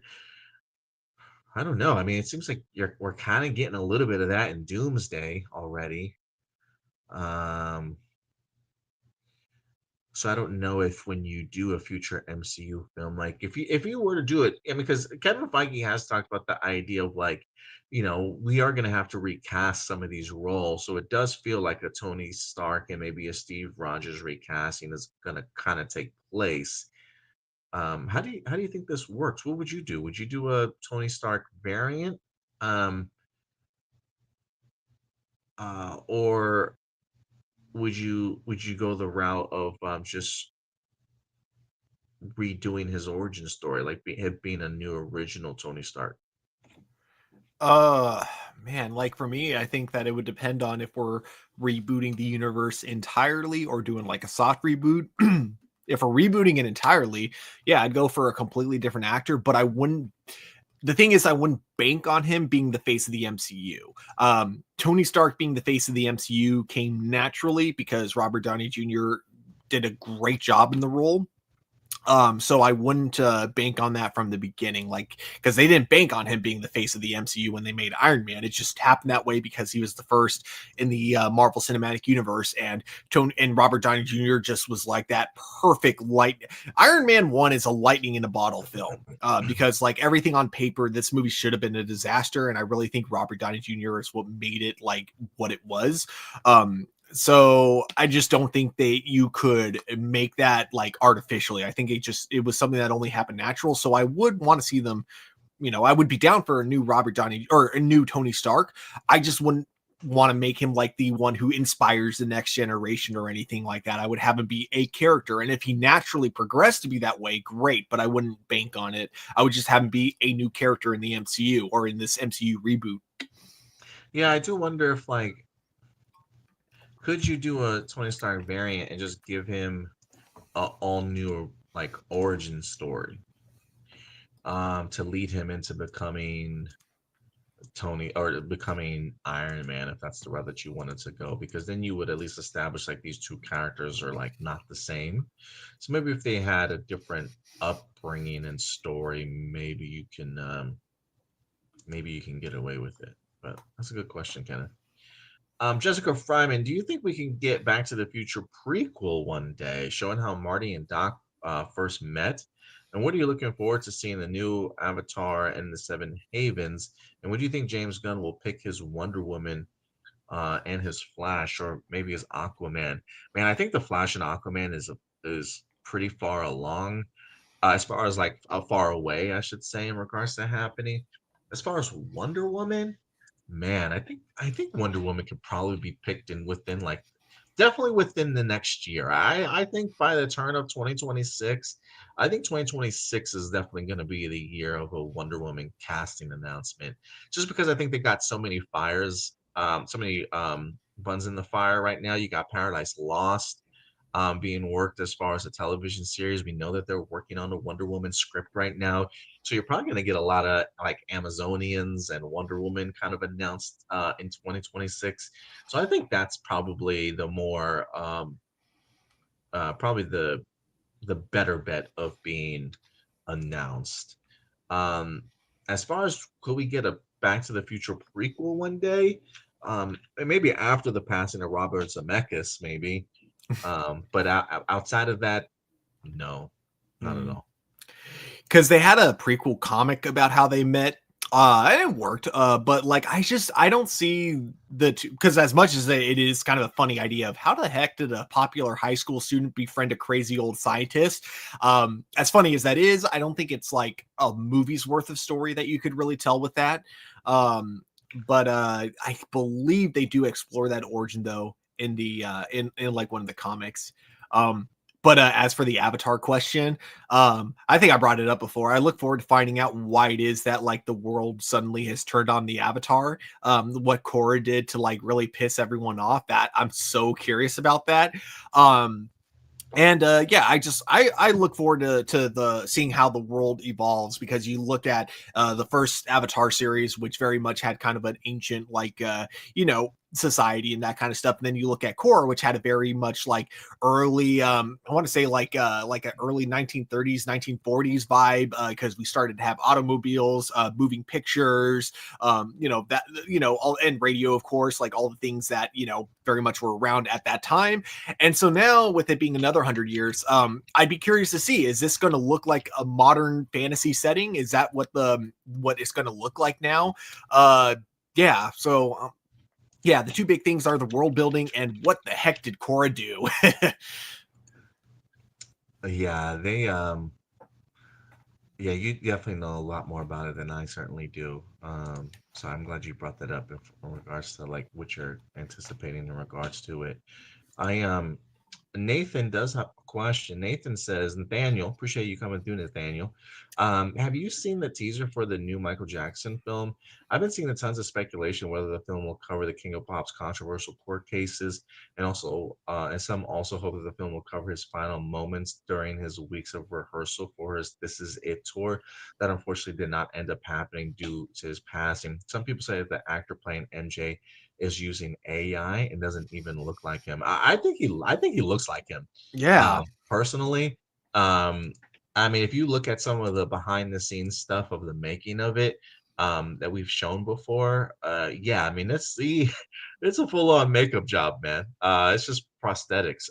But I definitely do think that he looks like him, especially the younger version of him with the bigger nose. He was always really self-conscious about it, which really led to him doing a lot of surgeries, and things like that on himself, because he just wasn't too pleased with it. But I think he looks just like him when I look at it. So I don't think there's been any AI usage in there. I mean, I could be wrong, but I haven't heard anything in regards to it, and I wouldn't assume so. But as far as like the speculation about whether the film will cover some of the court cases in his final moments, no, I'm not under the impression that it will. Maybe in the director's cut, because the executive producers talked about the film itself being like over 3.5 hours long, and that was one of the reasons why they were going to split it up into two. But I am under the impression that because of some of the legal issues and maybe some of the court cases being brought up, like the Jackson estate is legally bound not to be able to talk about that stuff. And so I think it then had them course correct in regards to the film that they want to put out. So I am kind of under the impression that the movie sort of stops with Michael Jackson sort of like at the height of his career and doesn't really like go into the court cases or even his the rehearsal stuff for This Is It tour. Now, based off of what the success of Michael may become, maybe they will kind of explore some of that stuff in a potential sequel. But as of right now, I'm very much under the impression that it stops sort of at a height before really kind of exposing the deeper aspects of court cases and allegations and things like that. Whether or not that you would look at as that a fair storytelling of Michael Jackson, I personally don't think so. But I think that's always been an expectation going into the movie is how truthful, what will they reveal? How um um really like uh yeah, just really just how truthful will they certainly be in regards to this movie. And they're probably going to not necessarily focus on those terrible aspects of the story. At least not right now. Mhm. Blossom, hey, still kind of reeling from the news about Super Sentai. How are they going to rebrand it? I'm still kind of freaking out. Remember how we got to see Zordon's home planet of Eltar and Cosmic Fury? Were there any more comic book stories or backstories about it? I think just before we got the Power Rangers Prime series, I believe the story that was going between the Power Rangers series and the Mighty Morphin Power Rangers series that focused on like the Omega Rangers and then the Mighty Morphin Power Rangers. I do believe that period of time in the comic books does give us a really great detailed history about like Zordon's past and the planet of Eltar and how things kind of work along those lines. So if you do want more backstory on Eltar, that would probably be the Boom Studios run that I would look at. They kind of like, I don't want to say rebranded, but they kind of like began the numbering count all over again. So we had Power Rangers issue 1 and then Mighty Morphin Power Rangers during that time. And they went back and forth for a couple of years, or at least a couple storylines before they kind of wrapped it up and then started with the Power Ranger Prime stuff. But that might be a good place for you to start, Blossom, in regards to learning more about Eltar. Any other thoughts on the Super Sentai rebrand, Stuart? No, just I'm curious to see like the purpose of it, basically. Yeah. Doomsday, you may or may not remember that a few weeks ago I had mentioned the issues with Maya Imamori and the hurtful affairs rumors surrounding her, but I just wanted to follow up on that because it got revealed today that she was fired over something so small as underage drinking. It is amazing as to like how being fired for underage drinking initially was the concept of having a hurtful affair. Isn't that crazy? Yeah. And not to say that's not something that Doomsday was spreading, but it was out there for sure. And he informed us about it, which apparently they says they take very seriously in Japan, and the legal age for drinking is over 20, and she was 19 and months away from turning 20, which is even crazier. Not only was she unfairly terminated, but Toei even went so far as completely taking her name out of the opening theme song, heavily editing today's new episode to not show her out of suit. I don't mean to compare or anything, but this is starting to feel like the situation with Tori Matsuzaka, the actor for Shinken Red and Shinkenger, because she was also treated very badly by Toei behind the scenes, and he could have she could have broken her contract at any time, but oh, and he could have broken his contract at any time, but he was willing to finish filming Shinkenger in return for Shinkenger versus Go Onger. It feels like that, but 100 times worse. Plus, there have been Sentai and Kamen Rider actors who have done way worse during filming than Maya, but they kept on the show. It doesn't seem fair to Maya Omori that she got fired like this, and she deserves so much better than this. Actually, you know what? If Toei's worried about the reputation, why the fuck didn't they fire that dude from Revice? Right, bro? Right, Sorry, the that is blackface way guy, right? worse. Yes, The blackface guy? yes, because it wasn't Yeah. just black. I'm first of all, not to Maybe say because that he was a that, voice actor. Maybe Yeah. because he was a voice actor. Yeah, still, but it's like, oh my god, those photos like actually fucking gross me out because it's like it wasn't like blackface itself is bad enough, but it wasn't just blackface. Like, holy fuck, the way he like just completely like basically kind of just mocked culture and everything. And then the fact that like he doubled down on it instead of like saying, hey, you know, I was dumb, you know, Japan's like a different culture. I'm so sorry, I didn't realize what I was doing hurt other people's feelings or something like that, you know. Not even a half-assed apology, just like, yeah, whatever. I don't care.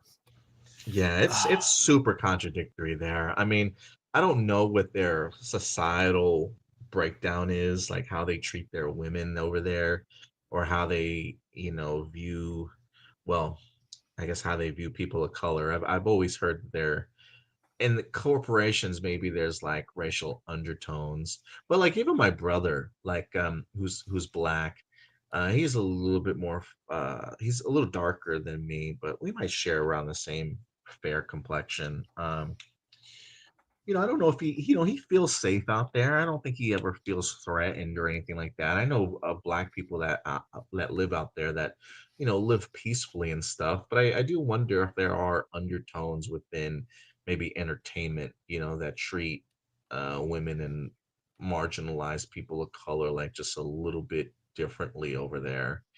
So maybe she gets the short end of the stick because of something like that. You know what I mean? Mhm. Because yeah, there are definitely other things that have happened with Toei that were far worse, and some of these men just didn't receive that type of punishment or treatment. And especially, like I said, if it's true that she's literally months away from being 20, it's like, what are we doing, guys? You know what I'm saying? But Japan's a whole different culture and one that we may not fully understand. But yeah, it can be pretty serious over there. Yeah. Tony Robinson, if Warner Brothers had no choice but to see, how would you guys feel if they sold Warner Brothers and DC Studios separately, sending DC Studios to Universal and Warner Brothers to Apple? I mean, I would be okay with that probably Yeah. too. Honestly, yeah, I think that would be kind of the dude. Actually, Apple getting a hold of like other WB IPs that aren't DC related might be for the better, because like Apple TV has been wanting to produce more and more content. From what I've seen, and I could be wrong because obviously I'm not like in the know about the industry, they seem to be pretty hands off. When it comes to people wanting to create content. Like when you look at, have you watched Severance by any chance? No, I haven't. Dude, if you get Apple TV, watch Severance. It is like one of the greatest written shows like I have ever seen. But so shows like that, they seem very hands off with. So they know how to do some really good original projects. So I would love to see, we've seen what they can do with original IPs. So I'd love to see what they can do with like other IPs that might be under the Warner Brothers brand. It's funny. I always forget that I have Apple TV. And then because we have so many apps that I'm just like, Apple TV is like on the last like previously used app. It's like at the end of it. But yesterday I came across an ad for the new Vince Gillian show, Pluribus, I believe it's called Pluribus. He's a creator behind Breaking Bad and Better Call Saul, and it's like a sci-fi drama type of Ooh. show that he's done. The first episode was pretty interesting. I think the tagline is like saving the world from happiness or something, some shit like that. And it's interesting, like when you see the concept and how he executes it, it's pretty interesting. So I'm probably going to check it out because I enjoyed the first episode. But maybe if I'm on Apple TV a little bit more, I'll watch Severance. I do like the idea of him going back to his like X-File roots, but now with like the more experience that he's gotten through Breaking Bad and Better Call Saul. Yeah, absolutely. Oh, that's right. He was a part of X-Files. Damn, shit. Yeah, completely. I was like, why does that name sound so familiar to me? But yeah. Do you guys feel that video game movies and anime movies will soon challenge other genre films? Go ahead. Oh, Sir. you answer. Oh, yeah. I think so. Because like I feel like now we're seeing a pretty big impact with anime movies in America. Like Demon Slayer did incredible numbers, and then of course Chainsaw Man. While I don't think it had the numbers that Demon Slayer had, it had really good critical reception. And in fact, I would actually say that with in terms of the Chainsaw Man movie, you probably don't even need to read the manga or watch the anime to watch it. Just like look up a quick summary of the background of what like it is that Denji does pretty much. Once you have that, just watch the movie and you're in for a good ride, I think. But I think that like they'll challenge the genres in films in ways that like kind of show like with anime specifically, there are ways you can tell stories in anime that look really awesome, that feel really great, that you can't do in live action. And in fact, I'd even go as far as to say you probably couldn't even do it with CG animation. So I could see anime, if it continues, if the popularity of anime movies continue to grow in America, I could see a push for more Western 2D animated movies coming back to theaters, like a revival of those. Because then you could kind of, I don't want to say mimic that style, but you could, you could use a similar kind of style that they use in anime for a Western like 2D movie in order to make scenes, like whether it be those really badass like inner monologue scenes, whether it be those really cool speeches that happen in the middle of the fight, whether it's those really awesome transformation sequences. Again, stuff that would be hard to pull off in a live action or CG animated movie because it would kind of take you out of the zone. But when you're watching something like an anime, and you realize that kind of like when it comes to these monologues, time isn't really a relevant thing. You can just do so much more. So I kind of hope it impacts Western animation in that sense. As for video game movies, I don't know if they would really affect the genres of films going forward, but I do see them making a huge a wave in the near future, because for a while it kind of felt like there was a struggle of how do you adapt a video game into a movie, because obviously you can't do it directly or it just doesn't work, but you also don't want to change too much because that you risk pissing off the fans. But I think that the trick is to just find a director who loves the video game and have them work on it, or a director that finds something that they love in the video game, that they have a good vision. I think there is a way that it can be done, and I think that we're just now kind of figuring that out, mostly through TV, but I do see it coming to movies as well. Yeah, maybe something like Zach Krieger on Resident Evil will kind of jumpstart something like that. Yes. And I think anime movies will soon. I do think they are in the process of challenging genre films right now. I don't know if they'll ever get the Oscar recognition or anything like that they probably deserve, but I do think anime movies. I think Demon Slayer is a good idea of these movies can make money. So I do think they'll certainly put up a challenge. Tony, you've got two other questions here. I'm just going to go with one. So if you do want to submit the next one, the last one that we don't talk about for next week, feel free to. I want to just kind of keep questions at three apiece at the most. What movies do you think James Gunn might announce coming after Man of Tomorrow? The three that run off my head are probably Brave and the Bold for sure. Mm-hmm. I would even say the Wonder Woman movie, and then after that, I'd probably say Teen Titans. But I have another movie in mind, but I'll let you, if you have anything in mind that you think might get announced. I feel like, I want to try to go with movies that haven't already been kind of uh officially announced at some point. So I'm going to go with right now Wonder Woman. I see getting announced sometime in the near future. And although maybe it won't be a movie, I do think that James Gunn is still pretty committed to The Authority. I think it might change how it gets made. Like maybe it'll be an animated film instead of a live action film, or it'll go straight to HBO Max. But I don't think he's giving up on it anytime soon. But yeah, I think that, and then also again, I'm cheating here because I'm going with a TV show again instead of a movie. I also think that at around the time that he announces Wonder Woman and the actress who's going to be playing her, I think we're also going to be getting announcement of Paradise Found, in terms of a showrunner and things like that, sometime soon. But I also am hoping you're right about Teen Titans, because I want Teen Titans.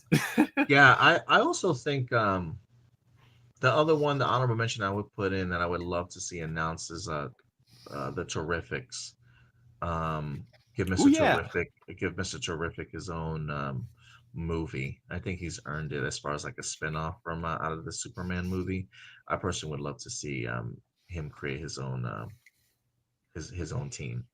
So that would be my other one. Outside of Batman, Wonder Woman, and Teen Titans, I wouldn't mind something crazy that nobody's really talked about or fully announced before, and something like the Terrifics. So we'll see. I am But happy to hear that, like, in terms of the Elseworld side of things, Constantine 2 is still not out of the picture yet. yeah, it seems like they're still working on it. Keanu Reeves wants to make it, and I'm James Gunn. I'm like, okay, let's knock out the script though, and then we'll do it. Mhm. Yeah, we'll see. But that will do it for all of our live viewer questions, ladies and gentlemen. So thank you everybody for certainly participating here this week. And again, if you had 4 out of 3 questions and we didn't necessarily get to them, feel free to submit that over for next week's episode for sure. A couple things on the docket for this week. I do want to go ahead and post the Frankenstein review for you guys. That is on my agenda. And I think we only have 2 episodes of it. Welcome to Derry that's currently out. I tried to look on it yesterday to watch episode 2. I don't think episode 3 is dropped yet. I'll double check, but if it's still just the 2, I may drop episodes 1 and 2 review, or just an overall review of the 2 episodes that have come so far. So expect those from me this week. Maybe if I have time for any like trailer reviews that drop, or any news discussion videos that really catch my eye, maybe I'll post something on the YouTube page. But other than that, definitely expect us to be back next Sunday for you guys. Stuart, if people want to find you on social media, man, where can they find you? You guys can find me at TurboStew01 over on Instagram, Letterboxd, and TikTok. And if you want to find us on social media, everywhere on TikTok, as you see at the bottom of the page, at Hero Report, we post a ton of behind the scenes stuff, trailers especially. I also post new comic book hauls every Thursday, maybe Friday if I'm late with it for you guys. So definitely check that out over there. Also, everywhere else at A Plus Opinions, very active over on our Facebook page. That's where we post all the news throughout the week. If you want to be kept up to date on a daily basis of everything that's going on in movies and television, check us out over on our Facebook page. We do posters, trailers, news information, behind the scenes, new pictures, set photos, yada, yada, yada over there. But then our most active other place is our YouTube channel. So check out our YouTube page. Click the subscribe button and that bell notification, so when we drop brand new videos, you can certainly find us. And then everywhere else at A Plus Opinions. But that will do it for us today, guys. We'll certainly see you next week. So in the meantime, do us a big favor as always. Take care of yourselves, take care of each other, and keep it A plus. I'll talk to you guys later. Bye.